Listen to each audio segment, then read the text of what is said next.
my time. Y'all niggas should've left for my nine. Bust a shot, hit the cop, and that's a federal crime. But before I go to jail and do the federal time, eat my wife's pussy, incredible edible dime. Petro said, fuck it, you can do it again.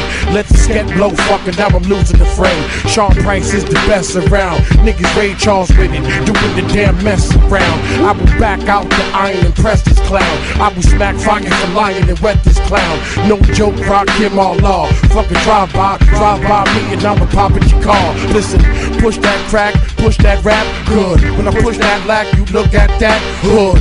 Wanna know who the fuck I'm signed to? What difference do it make, bitch? Listen to the tape tick. Bitch, I give a fuck what you're thinking. Fuck your thoughts. I'm God, and bitch you now. Yeah, and bitch you now. Listen, I'll be that insane nigga from the psycho ward. Insane nigga from the psycho ward. Be that insane nigga from the psycho ward. Insane nigga, insane nigga. Be that insane nigga from the psycho ward. Insane nigga from the psycho ward. Be that insane nigga from the psycho ward. Insane nigga, insane. I'll be that insane nigga from the psycho ward. Insane nigga from the psycho ward. Be that insane nigga from the psycho ward. Insane nigga, insane nigga. Be that insane nigga from the psycho ward. Insane nigga from the psycho ward. Be that insane nigga from the psycho ward. Insane nigga, insane nigga.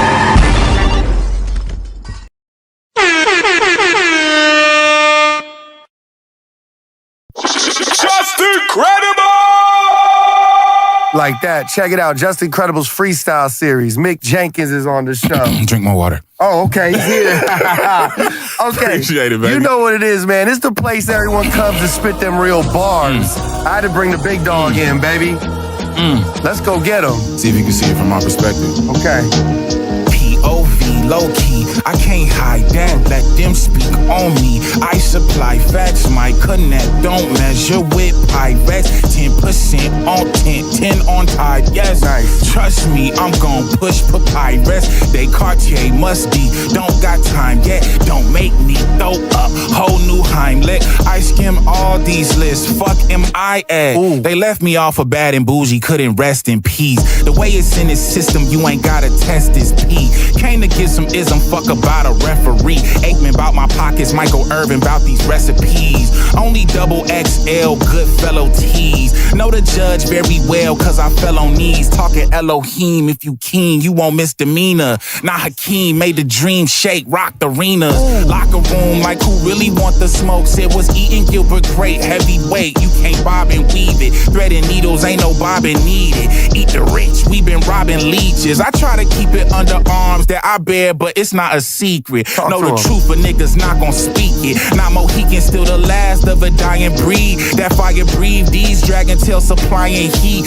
Watch my plate, how umpires be. Still not safe, they gon' slide on society. It's not a drill, just mockingbirds. Lately, I don't got no time to kill. Fuck how you feel, call me William if it's by the bill. Deal or no deal, numbers really differ case to case. They can't erase the truth, make sure you keep them face to face. No joker, deuce, call a spade a spade. I cut my own hair, don't know about no friendly phase. You don't belong here, go where you get sent away. I'm only speaking from my POV, low key. I can't hide that, let them speak on me. I'm surprised that they still sleep on me. Never mind that, I skim all these lists. Fuck am I at? Damn, okay. Mick Jenkins. That's how you feeling, man. That's how you feeling, bro? It's time to... They gotta know, man. It's time to put me at the top. Oh, he coming for the top spot. New album on the way? A Murder of Crows. Murder of Crows. Yeah. That's the project. Yeah. I like that, man. Fuck with me. Thank you for pulling up tonight to go crazy on some bars, baby. Mick, you made it look easy. Easy. Appreciate Just Incredible's freestyle series, Chi-Town, LA Connection, Power 106, baby. LA's #1 for hip hop. Yes, sir. Drink more water. Just incredible!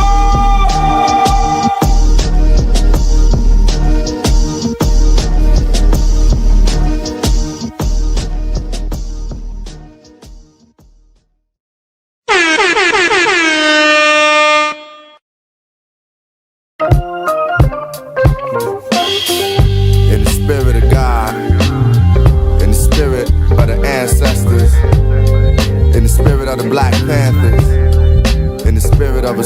Shakur. We make this movement towards freedom for all those who have been oppressed and all those in the struggle. Check it. There were lights and sirens, gunshots flying. Cover your eyes as I describe a scene so violent. Seemed like a bad dream. She laid in the blood puddle, blood bubbled in her chest. Cold air brushed against open flesh. No room to rest. Pain consumed each breath. Shot twice with her hands up. Police questioned, but shot before she answered. One Panther lost his life, the other ran for his. Scandalous the police were as they kicked and beat her. Comprehension, she was beyond, trying to hold on to life. She thought she lived with no arm, that's what it felt like. Got to the hospital, eyes held tight. They moved the room to room, she could tell by the light. Handcuffed tight to the bed, through her skin they bit. With guns to her head, every word she got hit. Who shot the trooper, they asked her. Put the mace in her eyes, threatened to blast her. Her mind raced till things got still. Opened her eyes, realized she's next to her best friend who got killed. She got chills as they told her that's what she would be next. Hurt mixed with anger, survival was a reflex. They lied and denied visits from a lawyer, but she was building as they tried to destroy her. If it wasn't for this German nurse, they would have served her worse. I read the sister's story, knew that it deserved a verse. I wonder what would happen if that would have been me. All of this just so we could be free, so dig it, y'all.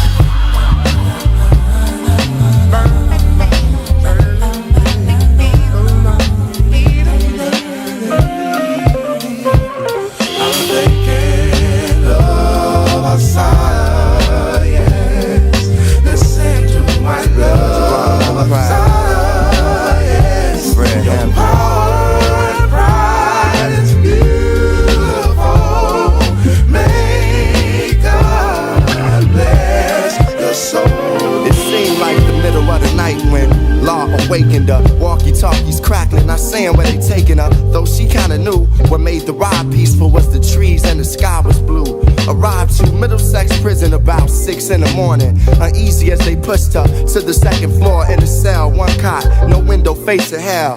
Put in the basement of a prison with all males in the smell of misery, sealess toilets and centipedes. She exercised, paint, and began to read. 2 years in the hole, her soul grew weak. Away from people so long she forgot how to speak. She discovered freedom is an unspoken sound, and a wall is a wall and can be broken down. Found peace in the Panther, she went on trial with one of the brothers.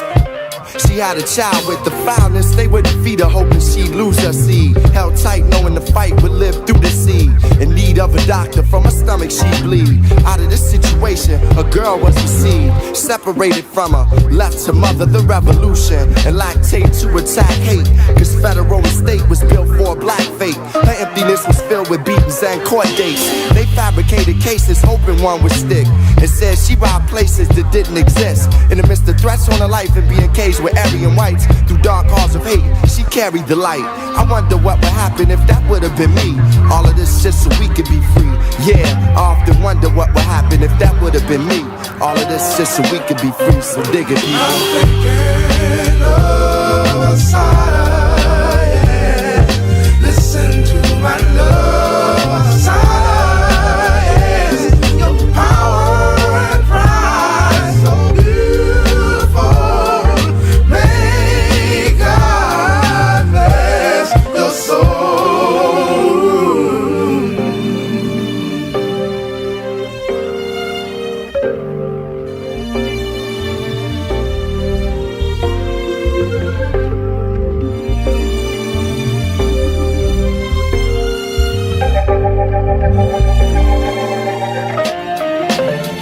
Yeah.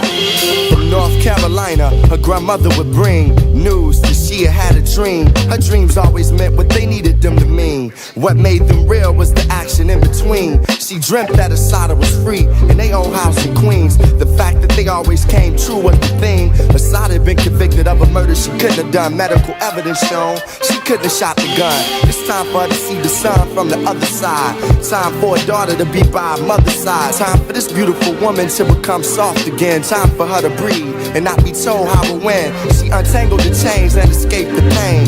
How she broke out of prison I could never explain. And even to this day they try to get to her, but she's free with political asylum in Cuba.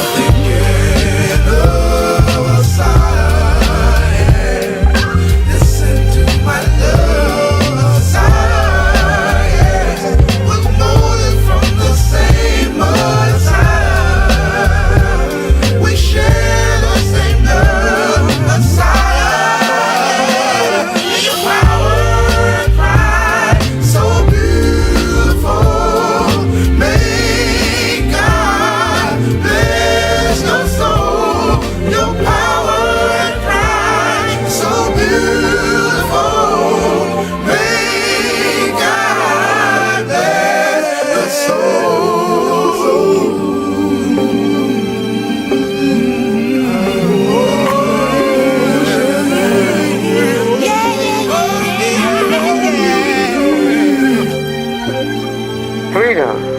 You asking me about freedom? Asking me about freedom? I'll be honest with you. I know a whole lot more about what freedom isn't and about what it is. Because I've never been free. I can only share my vision with you of the future about what freedom is. The way I see it, freedom is the right to grow. It's the right to blossom. Freedom is the right to be yourself, to be who you are, to be who you want to be, to do what you want to do.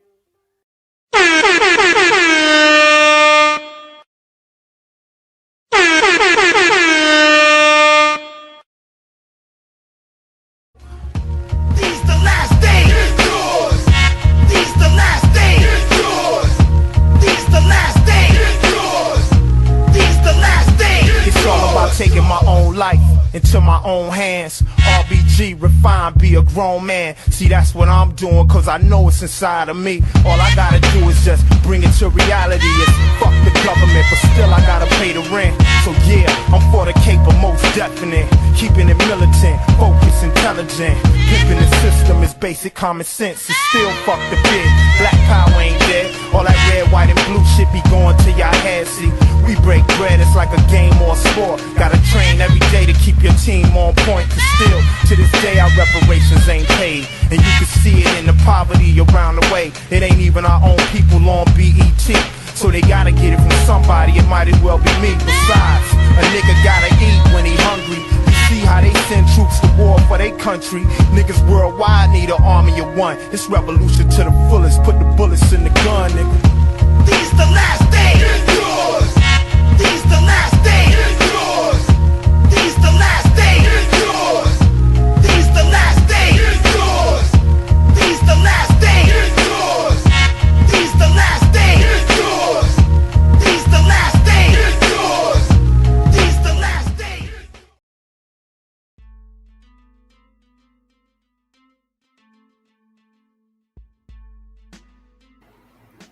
Alright. God damn it. Got it again. Alright. Alright, try this again. Alright. Peace. And Black Power family.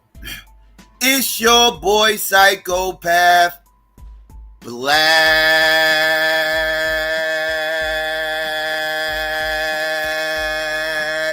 Action. Nah, I mean, with another Wake and Bake Bill. What's really, really hood out there, family? Let me get some ones out there. Let's make sure everybody can hear me clearly before I get into all this history. Oh, this is about to be a history stream. If you don't like history, be gone. Right? So, yeah, let me get some shout outs real quick while I'm waiting. Let's see. Let me get a shout out to Mr. Quint. Was good. Let's see. Shout out to New Kim. What's going on? Lou, what it do? B1 for Life. What's up with you? Black Light. What's going on? Judah, what up? Raider Rich was good. Brother Moses was going on. Stephanie was good, sis. Mika was going on with you, sis. Sweet D was going on. Stoic was good. Erica was good with you. Rio was going on. Ryan was good, sis. Who else? Elaine is on time. What's going on? Let's see. Shabaka was good. Aisha Bass was hood with you. Let me see. Madame, what up? Shatira was good, sis. Ron was hood. L Little Indian Pigeon Feather Bay was going on. Angel was good, sis. MJB12 was good. O Student, what up? Swab was good. Ill Cryptmatic was going on. Who else? Mansa was good. GA's in the building was going on. Tells was good with you. JW, what up? Cellular was good. Swab was going on. Shout out to everybody out there that's listening or might slide through. If I missed you, my bad. What's hood, family? What's going on? Yesterday was a rough day. It was a rough day. Got some bad news, just like the rest of y'all did.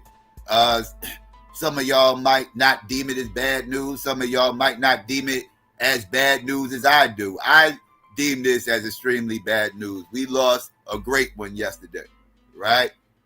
We lost a great one, and we lost no other than Assata Shakur, right?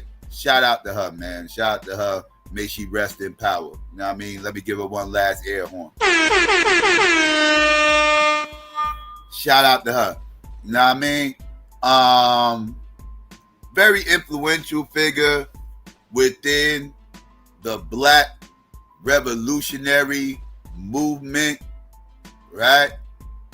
And I feel like her legacy, as well as the Black liberation movement, has been kind of diluted, watered down, and dare I say, even somewhat written out of motherfucking history. When you think about most people, right? And this is most people, when I have these discussions, y'all know, the 60s is one of my favorite times to talk about, right? One of my favorite eras to talk about. Actually, from the 40s all the way up through the 70s. I love talking about that era, right? And, people talk about, this era, it's usually dumbed down to, MLK and Malcolm X, right? Usually it's dumbed down to that. Not saying that they're dumb or whatever. I'm just saying the conversation in general, right? Like most people, when discussing this era of Black history, is pretty elementary and kind of, very general within their understanding of the movement, because I'll ask people, like, when I mention the Black Power movement of that era, next to hardly nobody ever mentions the Black Liberation Army, right? Usually it goes either to Malcolm X or the Panthers, right? That's usually where people kind of get stuck at, right? Like if I ask them about the Black Power movement, they immediately go to Malcolm X or the Panthers, right? That's usually they go to, and they usually stay there. They usually don't go off that, right? That's usually where they go, and that's usually where they stay, right? Same thing with like I asked them about the nonviolent movement and everything else. People go to MLK, they get stuck, right? They act like it wasn't other moving parts going on there and other people that was just as influential as MLK. I would argue even more so. But, those extremes that I do once a year on Integration Day, right? So y'all got to wait for Integration Day for all that, right? But I'm only using this as a point, right? A reference, right? Like most people get dumbed down when talking about this. And the Black Liberation Army really needs to be highlighted, and I'm here to try to do that for y'all today, right? Because a lot of people don't know too much about the Black Liberation Army, right? Like a lot, because I kind of got a little bit annoyed and perturbed because I was listening to a lot of people discuss the falling of our sister, right? And when I'm listening to them, they all went and started associating her with the Black Panther Party. When she's really not known for being a Panther, right? Like, that's really not her claim to fame. Her claim to fame was with the Black Liberation Army, right? This is her claim to fame, right? Now, some of y'all might not know who the Black Liberation Army is. Again, this is history. We gonna talk today, right? I don't get to talk history too much lately, so I get to talk. Now we're in my wheelhouse right now, so just walk with me, right? Now, the Black Liberation Army, right, is the bastard child of the Panther 21, right? The Panther 21 is a set of New York, right? Panthers, right? That kind of had a plan that was put in place. Later to be found out that this plan that was put in place in the New York chapter of the Black Panther Party was actually set up by no other than some undercover agents, right? Some undercover agents. They had agents everywhere, right? The feds had agents everywhere. And yes, the Panthers at the time in the New York Panther Party had a bunch of agents there that was agent provocateurs, right? There's a difference between being an agent and an agent provocateur. Agent provocateurs are people that are intentionally put into organizations, groups, cults, whatever the case may be, and their sole purpose is to go there, infiltrate, and stir up confusion, right? As best as fucking possible, right? These are your agent provocateurs.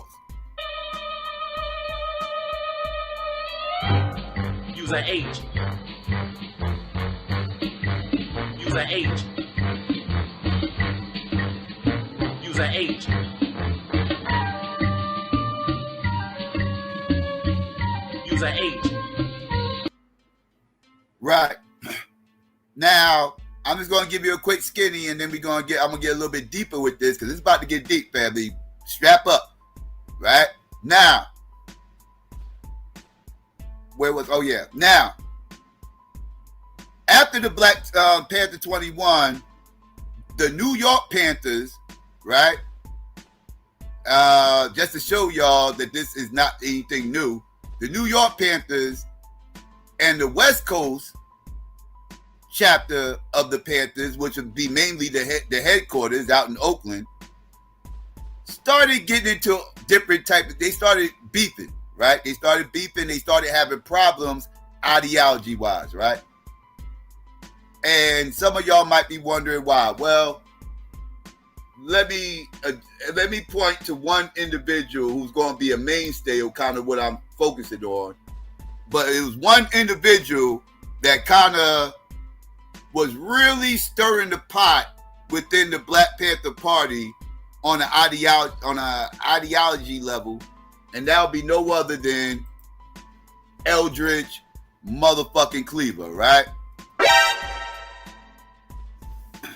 Now, Eldridge Cleaver came into prominence in the Panther Party, writing for them in the newspapers and everything else, writing articles, and he eventually got down with the Panthers, and he became their Minister of Information, right? I believe that was his title, the Minister of Information, right? And once Huey P. Newton and Bobby Seals got locked up, they both got locked up, right? Around 68, I want to say it was 68, 69, 68. I believe it was 68 when they got locked up. Huey was locked up for about 3 years. Bobby not so much. Bobby got locked up. Bobby might have been later than 68, but by 68 Huey was locked up, right? And Bobby was bouncing around and everything, and it was a big power struggle going on within the leadership, right? And what happened was on April, right? On April of 1968, right? I believe it was April 4th, if I ain't mistaken, April 4th of 1968 will be the day of Martin Luther King's assassination, right? Martin Luther King got assassinated on April 4th. Yes, I was correct. I had to make sure I was right. Yeah, April 4th, 1968, Martin Luther King got assassinated. 2 days later, after MLK's assassination, because after MLK died, family, the country exploded, right? Riots everywhere, right? Just look up the amount of riots and explosions that happened as far as like within the black community in 1968 after MLK died. It was up. It was up. It was like the 92 riots. It was up. Simultaneously, independent of speaking to each other, everything, it was just up. It was up everywhere. Multiple cities, multiple urban cities burning down, on fire, right? Now, April 6th, which is 2 days later after MLK's assassination, Eldridge Cleaver convinced him, and he convinced 12 other Black Panthers out in Oakland to get into a shootout with the cops, right? If I ain't mistaken, the story went like this. If I ain't mistaken, Eldridge Cleaver got up about 12 Panthers and told all them, enough with the bullshit. We got all these guns. When the fuck are we going to start using these motherfuckers, right? Straight up. He was like, we got all these guns. We need to start using these motherfuckers. They killed MLK. That nonviolent shit is bullshit. It's time for us we supposed to be the vanguard. It's on us to protect the motherfucking community. We're the ones with the guns. It's time for us to step up. So he was preaching this, right? And a lot of people some people agreed. So obviously, a lot of people did not. But he was able to whip up enough people to actually go on this venture with, like I said, 12 other people. And what they did was they called the cops, right? There wasn't no 911 at the time, so they couldn't dial 911, but they did call the police, right?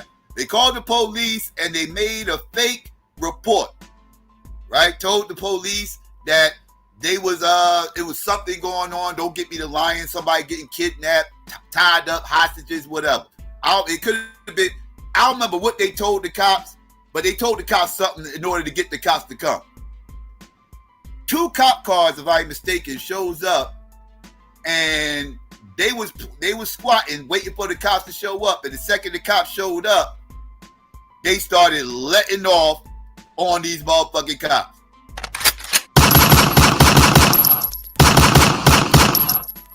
Right? Letting off on these cops. They did a full-blown shootout with the cops, right?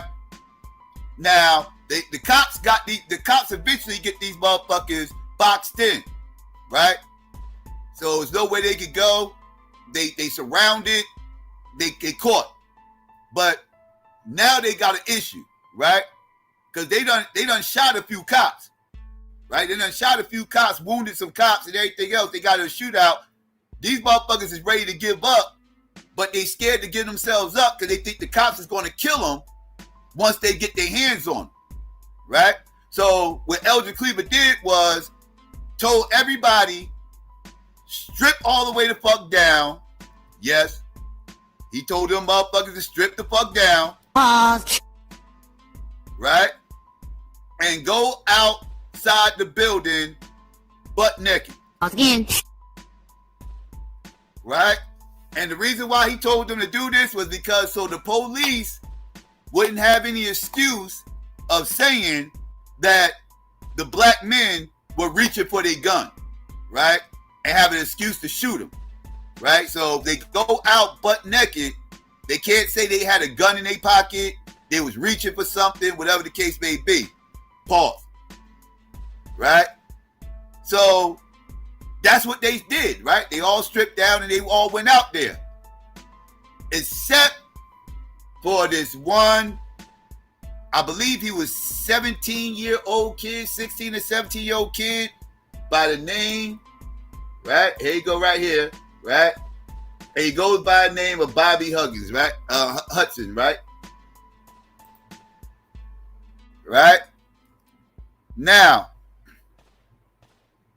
Bobby goes out there and he goes out there with his shirt off, but he was embarrassed. Bobby Hutton was embarrassed and he didn't want to take his pants off, right? So he went out there without his shirt, kept his pants on, and the cop shot him and killed him, right? Right there out in Oakland, right? Cop shot him and killed him. And the excuse was, of course, he was reaching for his gun.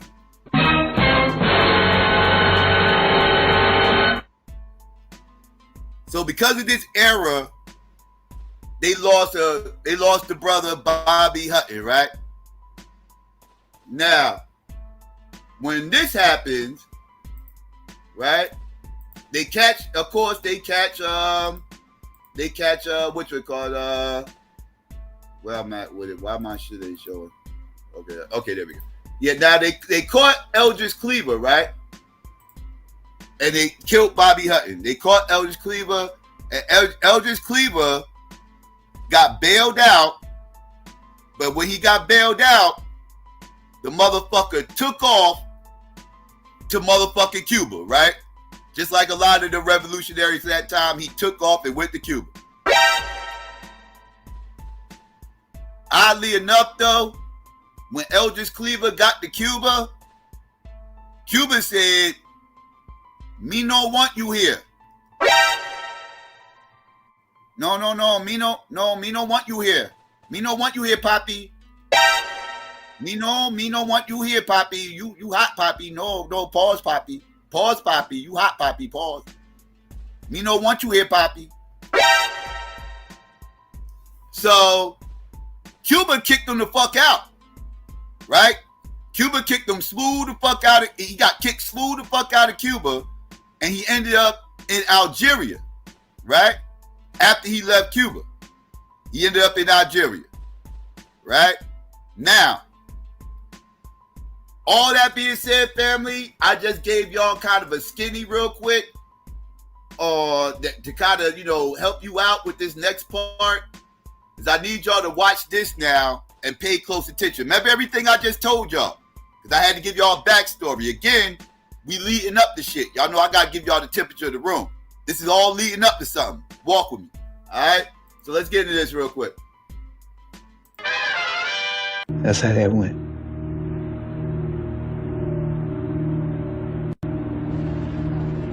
It was a big, glorious shootout, but after they raided us, they had all the players locked up. All the main players was in jail.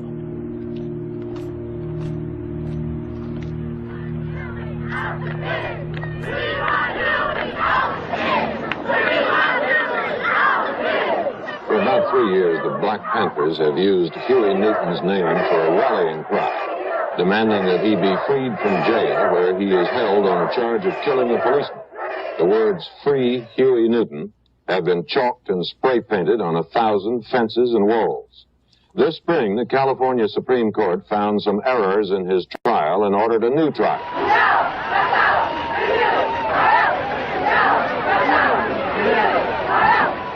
When the case was given to the jury, they were sequestered for 4 days to deliberate.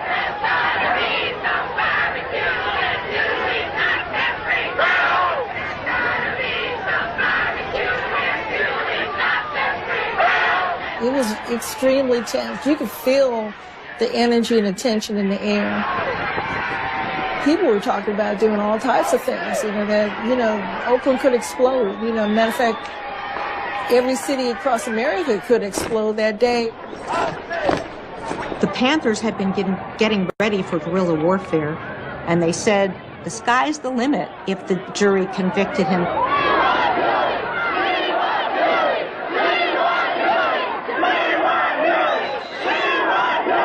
Shouting, "We want Huey now," the crowd got their wish. At this hour, Huey Newton is a free man.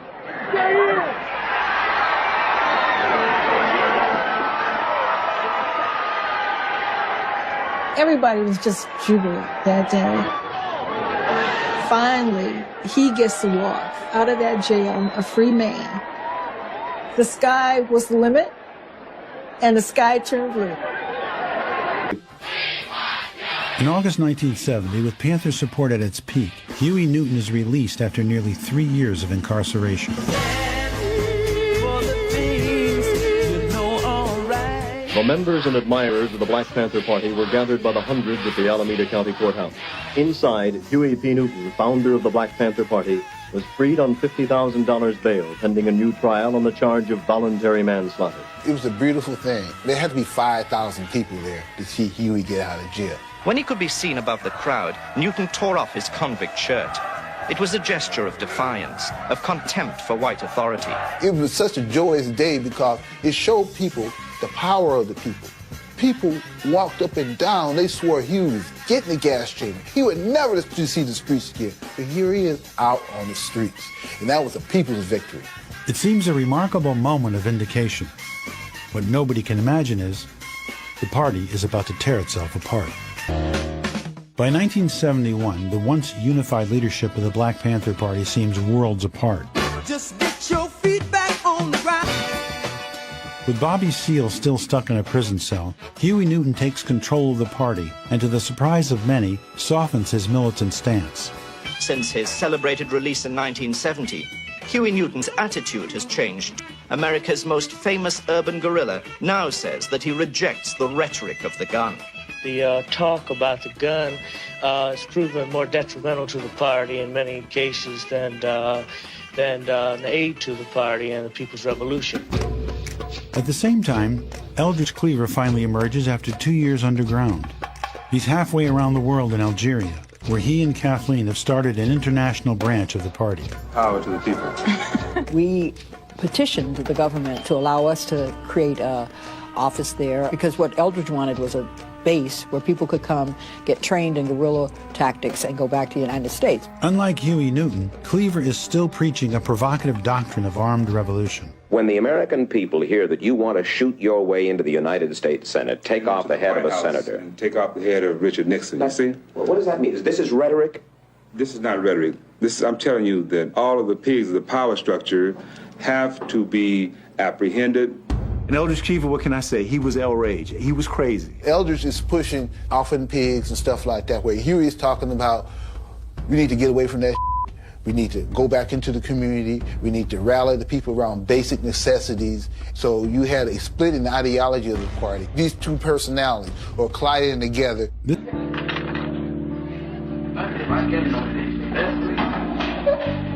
He came out focusing on returning to the survival program, the breakfast program, the free health clinics, free food program, and the sickle cell anemia research program. I remember Huey P. Newton saying, the Black Panther Party was not going to last. He said the organization was going to get destroyed. Based on the way we were very aggressive, and we kind of realized that this wasn't going to last long.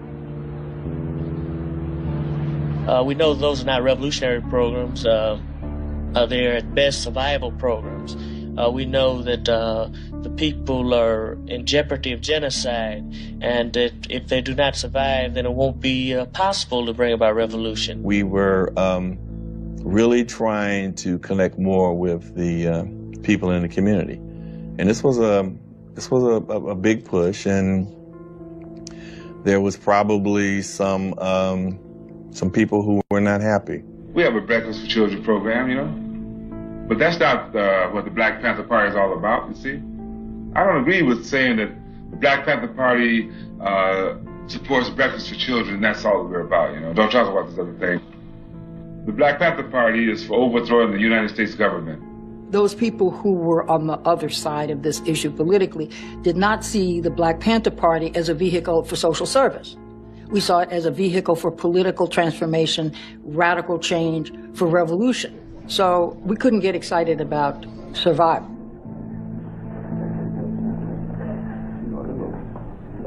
Eldridge Cleaver, who, while sitting comfortably in Algeria, was assailing the Black Panther Party as being weak, and it didn't have any more muscle, and it was a reform organization, a Breakfast for Children club, And he denounced the party, and he denounced the chief administrator of the party at that time, who was David Hilliard. He wanted to have even more bloodshed, which was not endearing us to the community.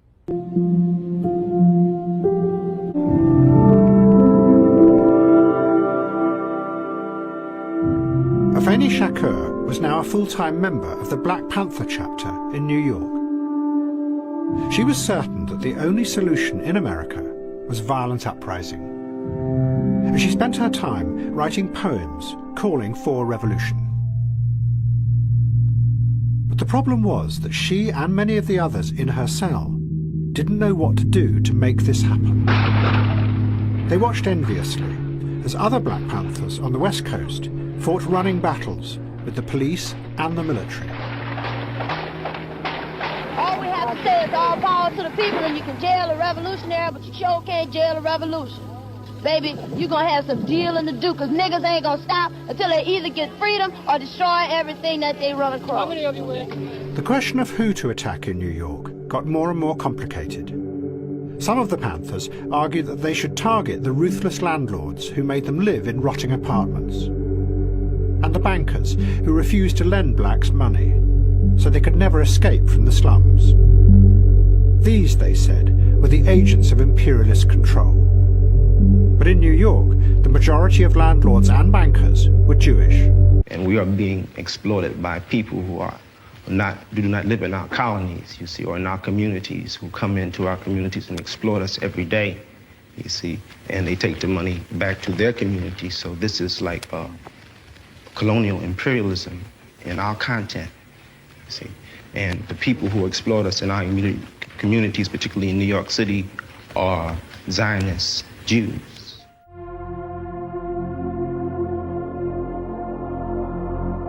Afeni Shakur's group came up with a plan. They were going to plant bombs in big department stores like Macy's.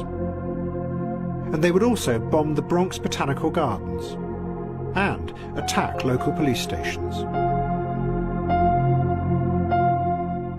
But as they developed the plan, Afeni Shakur began to worry.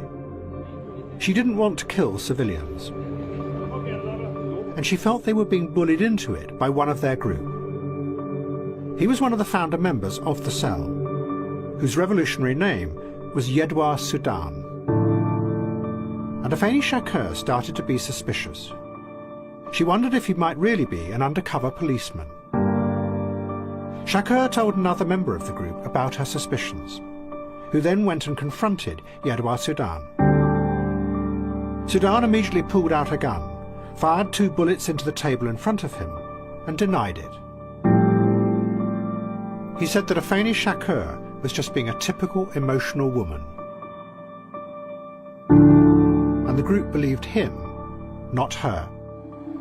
But there was one person who was about to show that even in the growing mood of paranoia and defeat, an individual who believed in the idea of revolution could take on the power of the state and defeat it. One morning, armed police stormed into Afeni Shakur's apartment and arrested her. All the other members of her cell were also arrested. They were charged with what the government said was a giant plan to destroy those elements of society which the defendants call the power structure. It included attacking police stations and planning to bomb 5 large department stores and the Bronx Botanical Gardens. They became known as the Panther 21. Their trial was held in a state of paranoia about further attacks by the Panthers. But it also caused a sensation when it was revealed that 3 of the founding members of the group had been undercover police officers. What was stranger was that some of those officers seemed to have been unaware that there were other undercover agents in the cell. They were also the most active members of the group. We had to organize everything, one of the undercover agents explained at the trial, because everyone else in the group was off doing what they called their own shit. There are also problems with the Panther 21 case. There were legal fees, and there became questions about how much of the money that was raised for the Panther 21 was actually getting back to defend the Panther 21. We wrote an open letter really criticizing national leadership in UEP Newton. And responsive national leadership, and in particular UEP Newton, was to kick out the Panther 21. They were expelled from the Panther Party. Eldridge came to the defense of the Panther 21. The Black Panther Party has split into two factions, namely the Cleaver and Newton supporters. This dissension offers an exceptional opportunity to aggravate and possibly neutralize through counterintelligence. The FBI was picking at Huey and picking at Eldridge, and I don't know who else they were picking at to create this sense of distrust.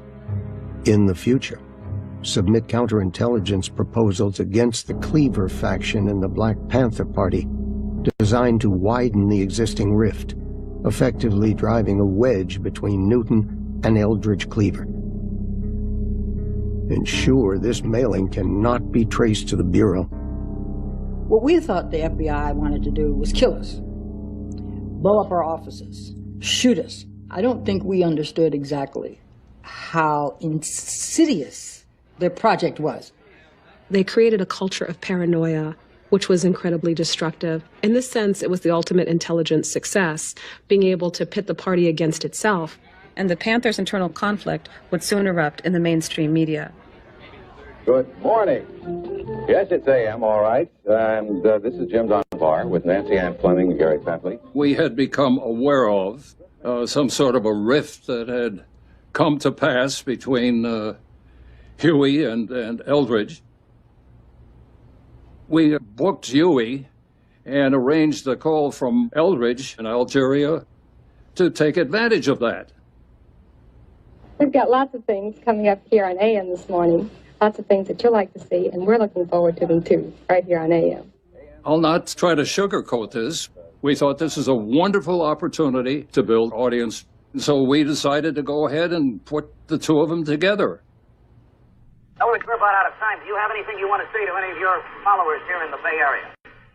Well, I just want to comment on the expulsion of the New York 21, because it looks to us as though, as a result of the actions taken by David Hilliard over a long period of time, the party has fallen apart at the seams. Okay, fine. Good to talk to you. Thanks very much. To the people. Okay. Huey's goal in having Eldridge on the show was to show people that he and Eldridge were on the same page, and Eldridge sabotaged that. So Huey was livid. He was embarrassed. He was furious. And so within 10 minutes or so, he called back. Mr. Cleaver? Yes? Just hold on. Eldridge. Hey, what's happening? Yeah, you got the bombshell this morning. Well, very embarrassing for me. So I'm warning you now, or notifying you, that the intercommunal section, you hear? Yeah? The intercommunal section is expelled. That's not the best way to deal with that. Well, this is the way I'm going to deal with it. Well, then I think you're a madman too, brother. But I'm not a coward like you, brother, because you run off to get a little Bobby Hutton killed. But I stay here and face the gas, you see? So you're a coward and you're a punk. You understand? I think you've lost your ability to reason, brother. Hey, brother, you heard what I call you. That's what I feel about you now. Okay, You're a punk. It was a split in the party, and within days we began to feel just how bad it was. Someone has to be disciplined. And my recommendation is to discipline Eldridge Cleaver, not for the criticism itself, but the way in which it was presented. The word got back to us that Eldridge had put out the edict that the streets were not supposed to be safe for Panthers. Whether he said that or not, he was in Algeria, we were here, who knows? It was chaos.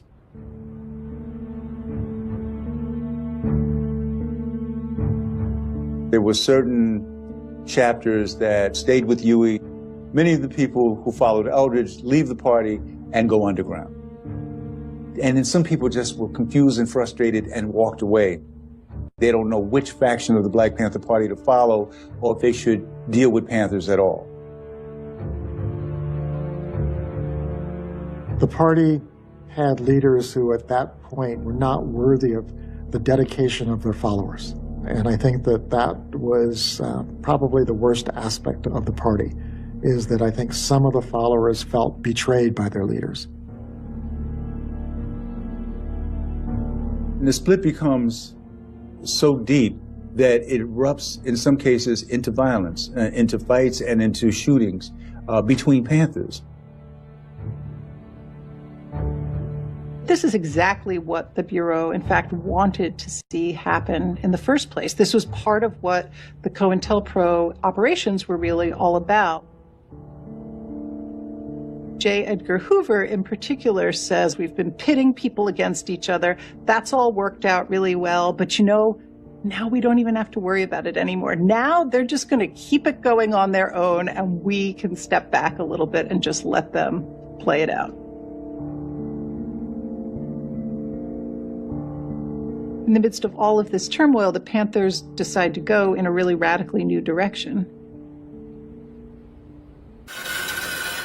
The split divides what's left of the party into factions, with half of the chapters siding with Cleaver, the other half with Newton. Now, people who you lived with, people who you loved, people who you thought you would give your life for, have become your enemy. We're not trying to straighten out the party. As far as we're concerned, the party is dead, the party is finished, the party is obsolete. As the party breaks apart, the Panthers win two significant legal victories. In the spring of 1971, after the longest political trial in New York history, all 21 Panthers are acquitted after 45 minutes of jury deliberation. It's a total rejection of everything that prosecution stood for. Police statism, undercover agents, wiretapping. To me, it's important. It is so deeply important.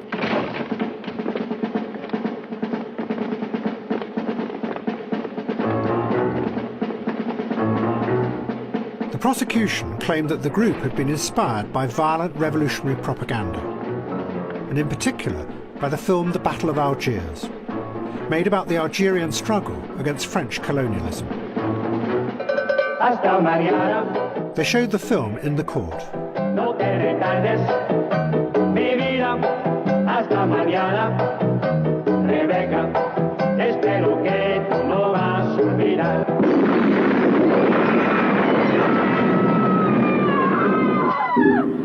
Unlike all the other Panthers, Afeni Shakur chose to defend herself.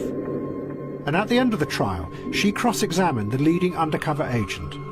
He was the man she had suspected from the start, Yedwa Sudan. His real name was Ralph White.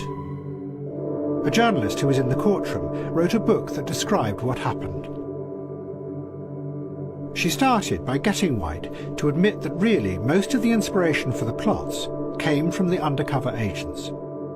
Not only had they continually pushed for the violence and suggested the targets, but they had also arranged to buy the dynamite of yet another undercover agent. They had also arranged for the cars to transport the dynamite. That really, the plot to attack America had been created and driven by the American authorities. But then Afeni Shakur went further. She talked to White in the courtroom, not as a police officer, but as a comrade that she had spent 18 months with, and asked him about the activism that they had done together in the community. He said that he thought what they had done was powerful, inspiring, and, he said, beautiful. She asked if he had misrepresented the Panthers to his police bosses. He said yes. She asked if he had betrayed the community. He said yes. When the jury was sent out, they talked for 40 minutes, came back and acquitted all the defendants. It was a powerful example of how an individual could challenge those in power and win.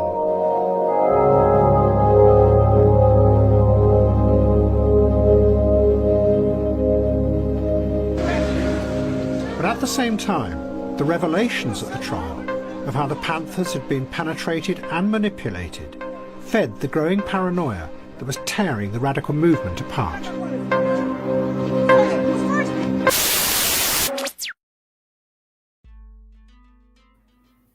All right, so there you go, family.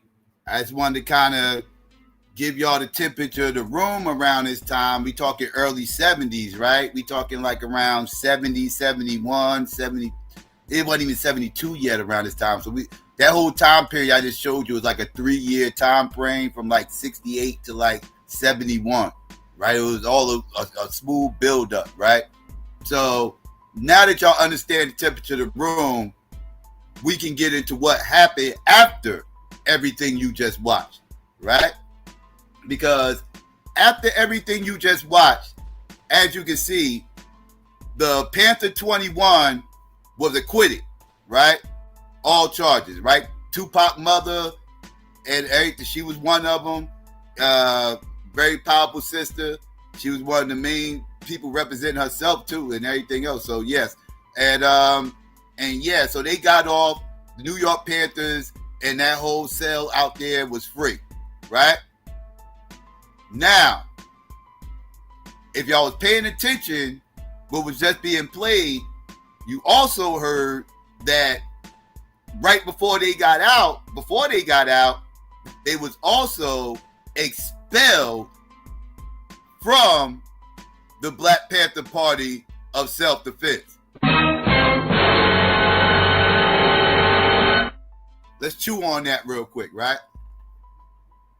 Now, the New York chapter, right, the Panther 21, felt like the West Coast Panthers, Huey P. Newton and them out in Oakland and shit, felt like they didn't have their back, right? They felt like they had, when Huey was locked up, everybody was all up in arms. Everybody had their best foot forward to try to free Huey. Bobby Seals get locked up. Everybody, we got to get Bobby out. And then the Panther 21 gets locked up with this high profile case where they clearly set up,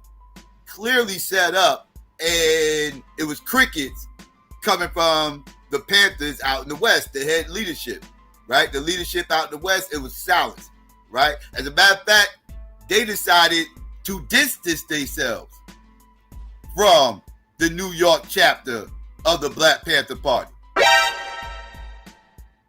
They pretty much are saying, I don't know about them niggas out there in New York, dog. You know how those East Coast niggas is, right? Them East Coast niggas be tripping, right? Like y'all know how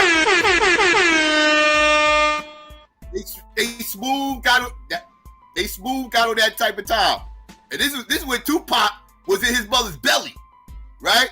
This East-West shit was going on from the time Tupac was in his fucking mother's belly. Before this motherfucker can even crawl. Before he was sucking on eating nipples, paws. Before he was doing any of that shit. It was some East-West Coast shit going on, right? And his mom, and he was a part of it. Indirectly, he was a part of it because he was in his mother's belly. Anyways, I digress. The New York chapter was feeling some type of way about the West Coast leadership, felt like they abandoned them and everything else. So what they did was they reached out to Eldridge Cleaver, right? Because Eldridge Cleaver was also having issues with Huey Newton and them and everything else. He felt like they was going soft, right? You know, they was too focused on trying to be friendly neighborhood Panthers instead of being the fucking vanguard of the revolution, right? He was on some, we got to stop, babysitting and start actually, protecting the community and shit, right? He was on the offensive, right? Like he was trying to get it up, pause, right? So he was on that type of time. I just told you about the shootout and everything else and how he even ended up in Algiers, right? So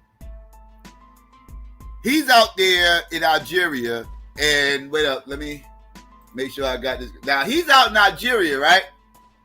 And when he's out in Algeria, he is awarded an assembly, right?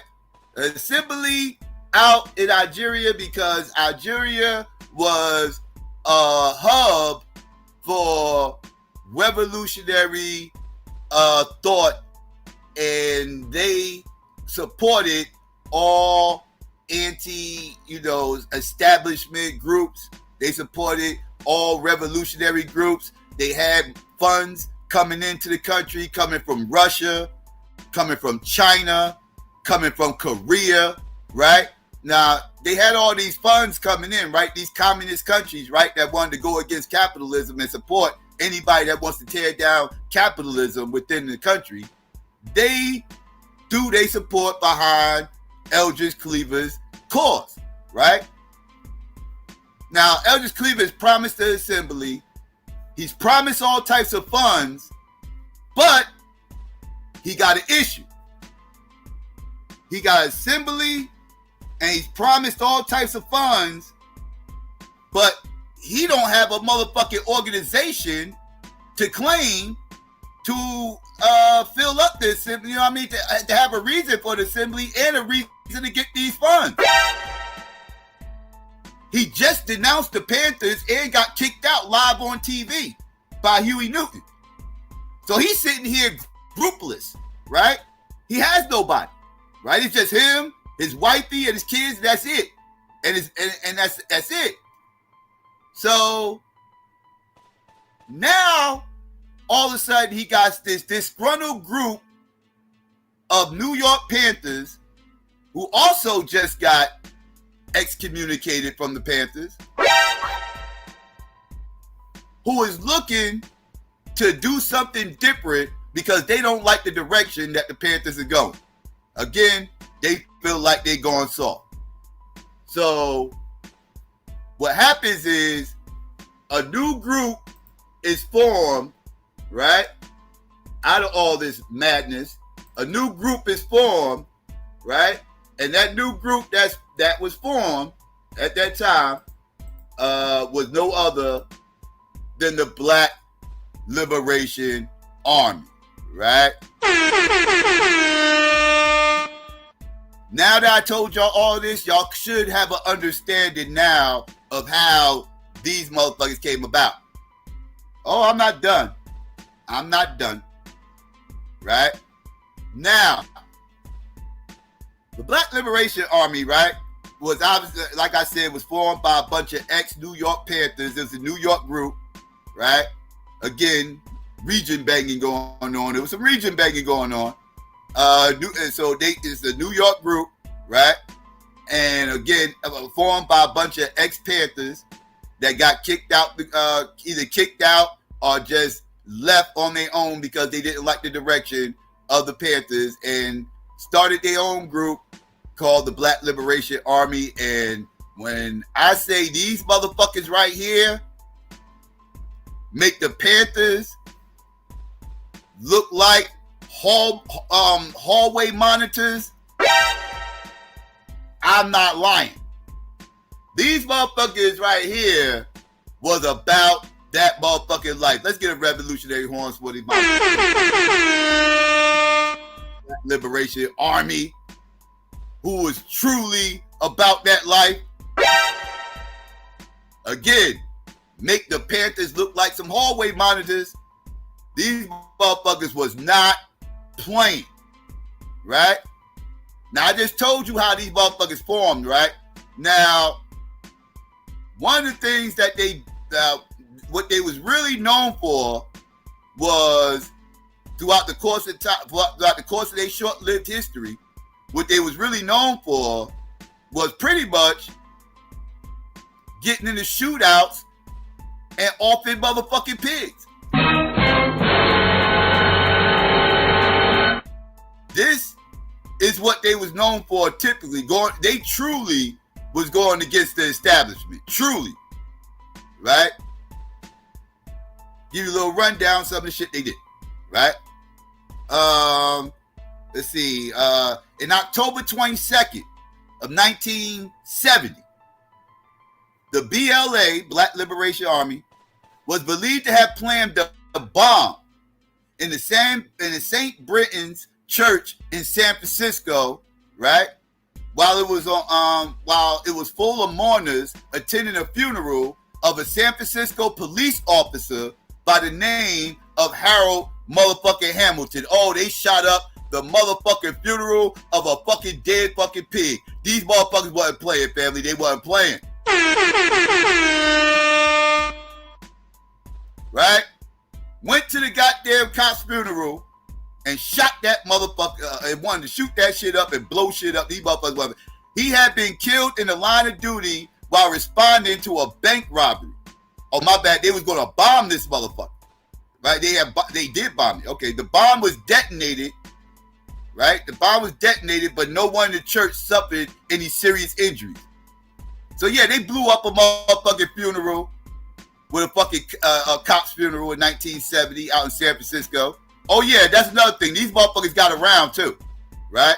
Because right after this next segment right here is when shit got really real. Because on May 21st of 1971, as many as 5 men participated in the murder of 2 New York police officers by the name of Joseph Pickney and Waverly Jones. Those arrested and brought to trial for the shooting included Anthony Bottom, aka aka Jalil Montwain, Albert Washington, Frisco Torres, and Gabriel Torres, and Herman Bell. Right? Now, remember that case, right? Because that was that right there, what I just mentioned, took place in New York, right? That took place in New York in May of 1971. In August 29th of 1971, 3 armed men murdered 51-year-old San Francisco Police Sergeant John Victor Young, another dead pig, while he was working at his desk in the police station, which was almost empty at the time due to the bombing attack on the bank that took place earlier. Only 1 officer and a civilian clerk were there. 2 days later, the San Francisco Chronicle received a letter from the BLA claiming responsibility for the attack. Young was shot and killed using a stolen police-issued revolver belonging to patrolman Waverly Jones that was killed in May of 1971 in New York City. Right? Y'all with me? The Black Liberation Army murked 2 cops in New York, and one of the motherfucking people that murked them made his way to San Francisco, and later on that year shot somebody else with the same motherfucking gun. This is what brought the attention to the Black Liberation Army as being a serious threat, right? Because this is when the feds started paying attention. Because this is when they realized this wasn't a local issue. Because when the first cops got shot, they thought this was something local. When they saw that these same gunmen made their way all the way out to Frisco, they realized they got a problem here. Right? Right. All right, let's pay attention to this, family. Well, let me get this together. I got this. Okay, there we go. All right, now pay attention to this, family. On November 3rd, right? This is all the same year. This is all 1971. November 3rd, 1971. Officer James R. Green of the Atlanta Police Department was shot and killed in his patrol van at a gas station. His wallet, badge, and weapon was taken, and the evidence at the scene pointed to 2 suspects. The first was Tamam Myers, suspected to be one of the group's leaders. He was killed in a police shootout in 1973, and the second was Freddie Hilton, aka Camilla. I can't pronounce these motherfucking names. Who evaded capture until 2002, when he was arrested in New York on a separate charge that was recognized as one of the men wanted in the Green murder. This motherfucker didn't get caught to damn near 30 years. This motherfucker was on the run for 29 years and got caught, finally. Let's see. Apparently, the 2 men had attacked the officer to gain standing with their compatriots within the BLA. Right? Now that happened in Atlanta. Right?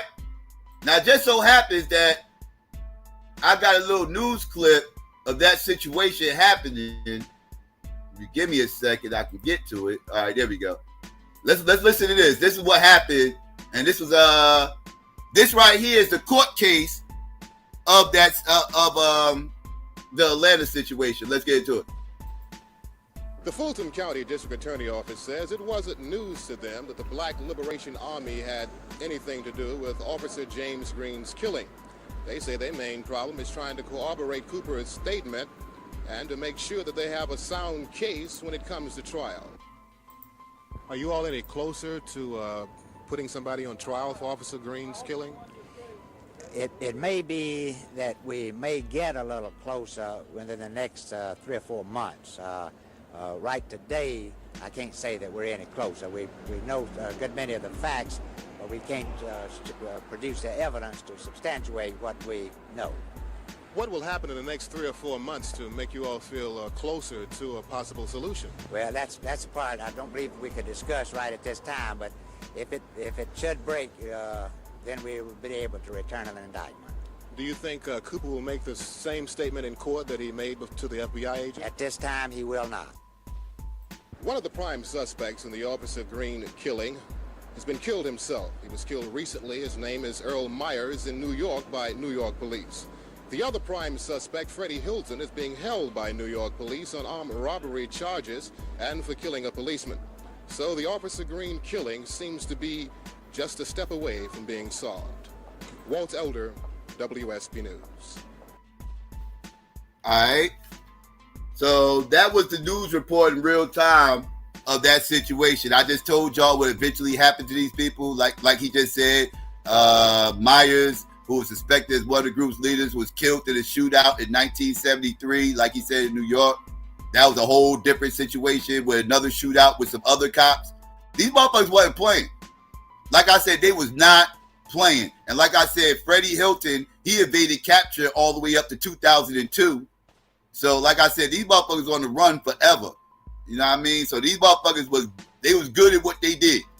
They did what they did, and apparently they was good at it. You know what I mean? So, but let's get back into it, right? July 27, 1972, the beginning of 72. The BLA assassinated police officers Gregory Foster and Rocco Laurie at the corner of 174 Avenue B in New York City. After the killing, a note sent to the authorities portrayed the murder as retaliation for the prisoner deaths during the 1971 Attica prison riot. How many of y'all know about the Attica prison riot? I done did streams on that. Shout out to everybody out there that know about Attica. I done streams about it, got whole documentaries on my other channel about it. Very interesting story if y'all don't know. But let's get back to what I'm talking about. Right, now it said, where was I at? Oh yeah. After the killings, a note to the authorities portrayed the murders as retaliation for the prison deaths during the 1971 Attica prison riot. 2 suspects died in unrelated shootouts with the cops. One in New York, and the other one died in St. Louis. Huh? Like I said, these motherfuckers wasn't playing. They got around. Huh? Now, okay, and the one who died in St. Louis, the one that got to the shootout in St. Louis got to a shootout using Laurie's gun, left Laurie's gun in his car and was sentenced in 2016. God damn, this motherfucker stayed free to 2016. And he got sentenced for 21 years for selling heroin to an undercover police officer. That's wild. Another suspect, Henry Brown, was tried for the murders and found not guilty. Evidence found at the scene has since been lost. right?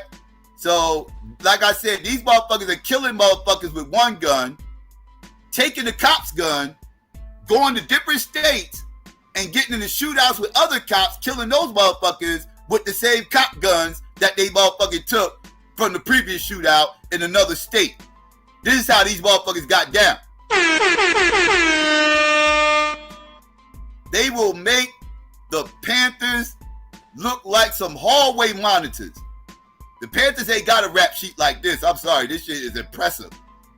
This shit is impressive. But wait. There's more. There's more. I hope y'all think I was done, motherfuckers. These motherfuckers weren't playing. It gets deeper than that, family. It gets deeper than that. Right? Because in July 31st of 1972, 5 armed individuals hijacked a Delta Airlines flight Air 41 en route from Detroit to Miami, eventually collecting a ransom of $1 million. And this is in 1972. $1 million in 1972 hit different. Collected a ransom of $1 million, right? And diverting the plane after passengers were released to Algeria. Huh? These motherfuckers hijacked the plane and said, take our asses to Algeria and give us $1 million. And we ain't letting none of these passengers go until we get our shit. These motherfuckers wasn't playing, dog. Like, this is what I'm like. Motherfuckers be talking this pit. Like, let's get into this shit, dog. Ain't motherfuckers wasn't playing. To friends, the family burned most of their books before leaving the house in disarray. On the floor of the living room was a kind of grave or altar, complete with headstones and soil. A pale doll had been partially burned and stabbed in its abdomen. A vegetable meal was left on a paper plate. 2 black plastic pigs were on the headstones. James Moss, his wife Danielle, and brother Al Moss had exchanged philosophy and occasionally smoked with the now departed family they knew only by their adopted African names. They tried to give some definition to the startling scene. It's the death of white society, white racism, white money, white this, white supremacy, white everything. I mean, they wanted to bury it, leave it behind. That they did. What about the pennies and the meal there? There's 8 pennies around here, and to me it would stand for each person that got on the plane. There's 8 pennies and 8 people. This right here is an astrological chart. These are mint leaves, an ashtray with marijuana in it, a piece of a checking account, a stamp here that says family planning on it, a voodoo doll that's they call it what? They got voodoo dolls up in that motherfucker. They putting spells on you motherfucking weirdos. They are putting roots on you motherfuckers. They in there smoking weed with voodoo dolls and everything. You know these motherfuckers fucking, these are whole tethers over here. Let me find out these are tethers over here turning up. They got spells on you motherfuckers. Like, they are attacking you physically, mentally, and spiritually, motherfuckers. They are revolutionary for real. And they doing all that shit while they smoking weed. Smoke weed every day. I ain't mad at them. Don't blame it on the weed, though. See, white everything. I mean, they wanted to bury it, leave it behind. That they did. What about the pennies and the meal there? There's 8 pennies around here, and to me it would stand for each person that got on the plane. There's 8 pennies and 8 people. This right here is an astrological chart. These are mint leaves, an ashtray with marijuana in it, a piece of a checking account, a stamp here that says family planning on it, a voodoo doll that's been cut, or stabbed, and marijuana papers to roll with, pigs here, waxed pigs. There's a black egg under here, meaning a symbol of life, a Bible here, and a headstone. It's a grave. They're burying white society. There was another airplane hijacking today, a Delta Airlines jet taken over by a gang of hijackers after landing in Miami to pick up the biggest ransom ever paid in an air hijacking, $1 million. They took off for Algeria pending a stop in Boston to pick up a navigator. Joan Hall of WTVJ-TV in Miami reports. A Delta Airlines jet from Detroit to Miami was taken over by 8 passengers who demanded $1 million and a one-way trip to Algeria. The plane taxied to a remote area of Miami International Airport where the hijackers and the FBI negotiated the demands. The First National Bank of Miami collected the $1 million in $50 and $100 denominations and handed it over to 2 FBI agents. The money transfer to the FBI took place at the airport terminal. The agent selected to hand over the cash to the hijackers was dressed in just his undershirt and bathing trunks.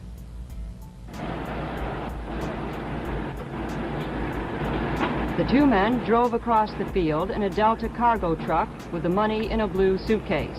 This was hoisted up to the plane by ropes.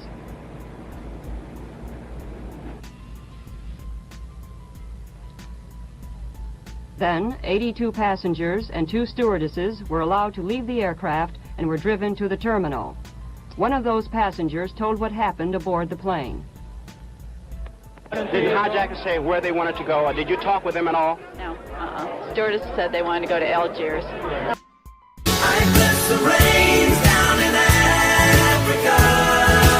Passengers told what happened aboard the plane.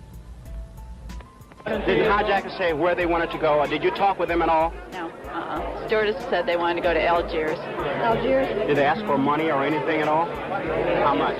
I think it was $500,000 the first time, then we were supposed to go to Boston, and then they changed their mind. We were supposed to get the other part of the money in Boston. What happened when the money came to the plane? They brought it up by rope.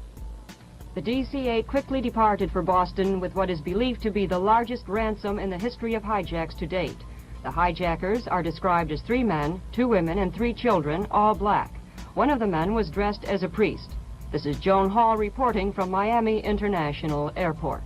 The Federal Aviation Administration, declaring it to be an emergency situation today, ordered airlines to search any passenger who fits the FAA's potential hijacker profile.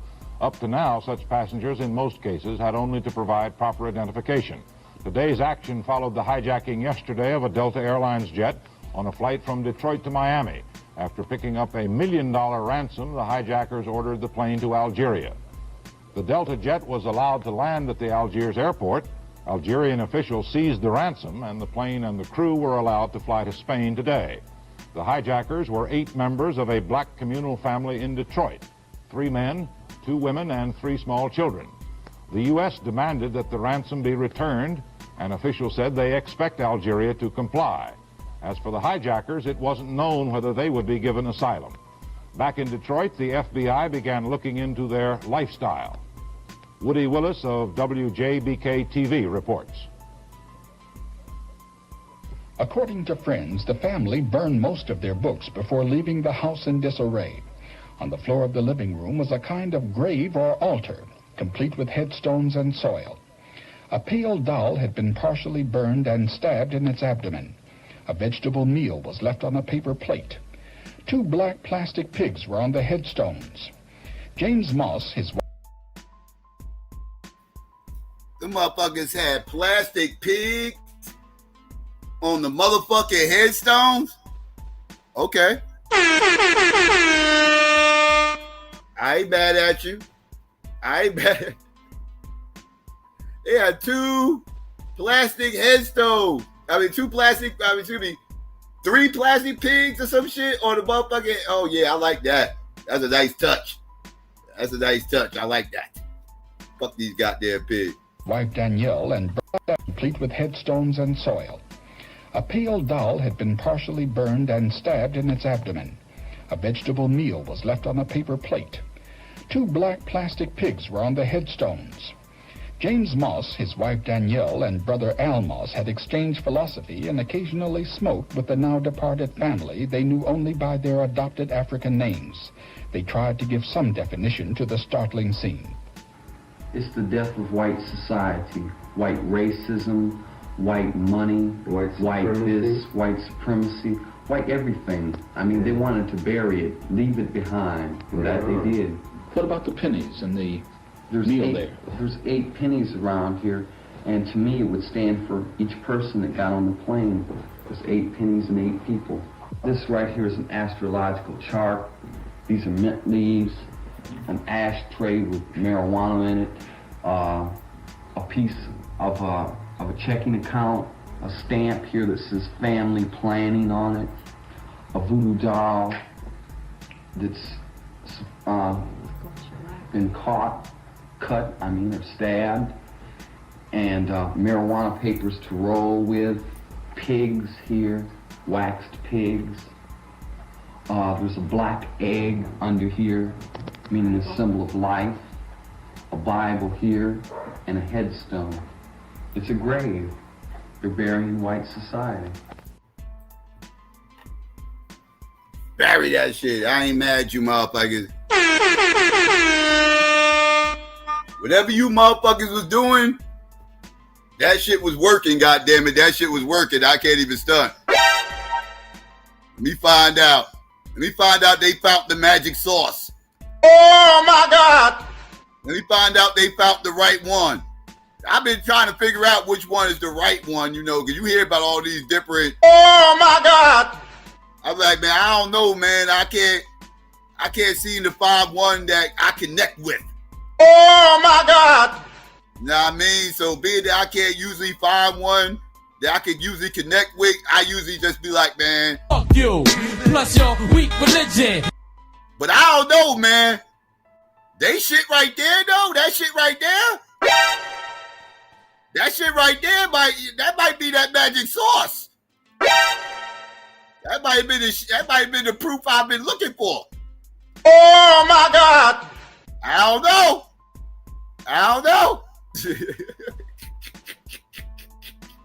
I'm just saying, man, these motherfuckers, the turn up is real. The turn up is real, my G. Like, I'm just saying. There's some shit going on over here. Like, these motherfuckers hijacking planes, nigga. Like motherfuckers be wanting to talk about, you know what I mean? Motherfuckers be wanting to talk about all this other shit, this, that, and the third. Yeah, man, we did this.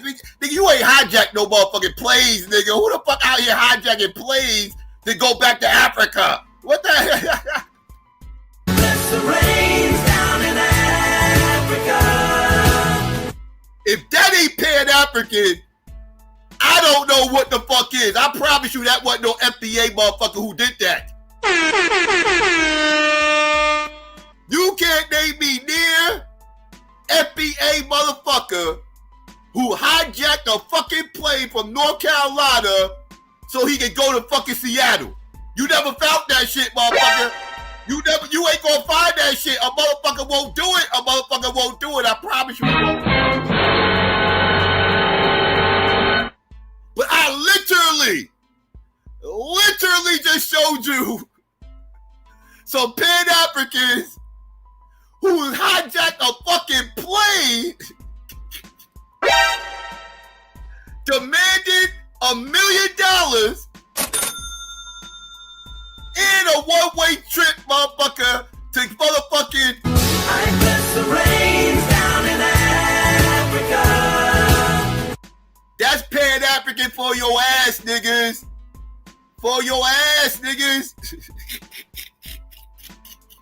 I'm just saying, the turn up's real. Y'all gotta show me that type of turn up. You FBA motherfuckers show me that type of turn up, I'll listen. Until then, you gotta show me the turn up. Them motherfuckers went straight 9/11 on those motherfuckers before 9/11. They the original 9/11 motherfuckers. Giving Saddam Hussein and Obama, Bin Laden all this goddamn props. Man, give the fucking props to the motherfuckers who deserve it, goddammit. Shout out to the Black Liberation Army for being the original 9/11 motherfuckers. Let's talk about it. That's what Pan-Africanism did, motherfuckers. For your ass. For your ass, motherfucker. For your ass. Now that I'm done trolling, I had to troll a little bit. Y'all know I had to troll a little bit. But that happened, though. That really happened. You know what I mean? So let's finish with this story. Right? The authorities... Okay, my bad. Here we go. Okay, let's get back to this. July 31st, 1972, 5 armed individuals hijacked a Delta Airlines flight 841 en route from Detroit to Miami, eventually collecting a ransom of $1 million, right, and diverting the plane after passengers were released to Algeria. The authorities were seized, listen to this, the authorities there seized the ransom. Oh, ain't that a motherfucking bitch? Oh, shit, hold up. This is when the FBAs get their clap back.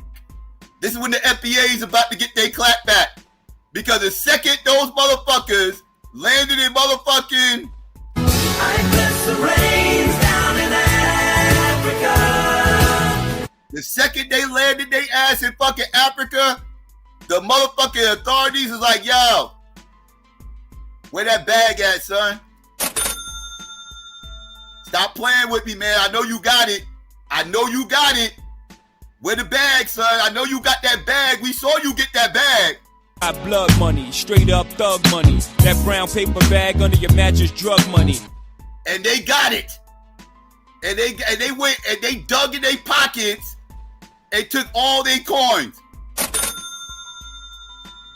That's what happened when they landed in. I bless the rains down in Africa. Yes, that happened. That happened. This is all real history. I'm telling you. I ain't bullshitting you. This happened, right? But let's continue. Let's continue. Let's see. Okay. Eventually collecting the ransom of the passengers. Okay, here we go. The authorities were seized. Damn it. The authorities there seized the ransom, but allowed the group to flee. It wasn't all bad. They let them get their freedom.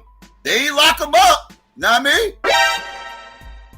They ain't lock them up, so y'all can't talk too much shit about. I bless the rains down in Africa. Y'all can't talk too much shit because they let them walk. Now, mind you, it did cost them a little bit of motherfucking change.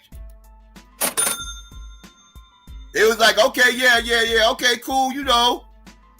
We'll let you, you know, we'll let you chill here and squat and shit, but that shit gonna cost you a cool motherfucking bill, motherfuckers.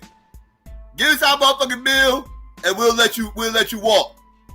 The motherfuckers thought about it and was like, well, I think we're gonna go ahead and take the deal. And then the motherfuckers they gave them their money and took off. It was out. Right? So the authorities let them go, but it cost them $1 million. It wasn't for free, motherfucker. It wasn't for free. It was like, motherfucker, you are up there. They probably was down there like, what do you mean $1 million? Come on, brother, black power, brother. They're like, you know, brother. You know, brother, motherfucker. we ain't that close, motherfucker. Right? So all that happened, family. And then, of course, you know, before we get into the obvious, they also had an instance in 1981, right? 1981, they was a part of another bank robbery and everything else that third. But yeah, I just run down some of this stuff so y'all know what's like, how wild this group was and what type of time they was on, right? Now, again, they was known for shooting up the cops, right? They was known for shooting at the cops, shooting them up, catching bodies, right? This is what they was known for, right? Now, while all this was going on, I don't want to speedball too far because I kind of sped past some of this. But while all this is going on in the beginning, the Black Liberation Army was asking Eldridge Cleaver, right? Y'all remember Eldridge, right?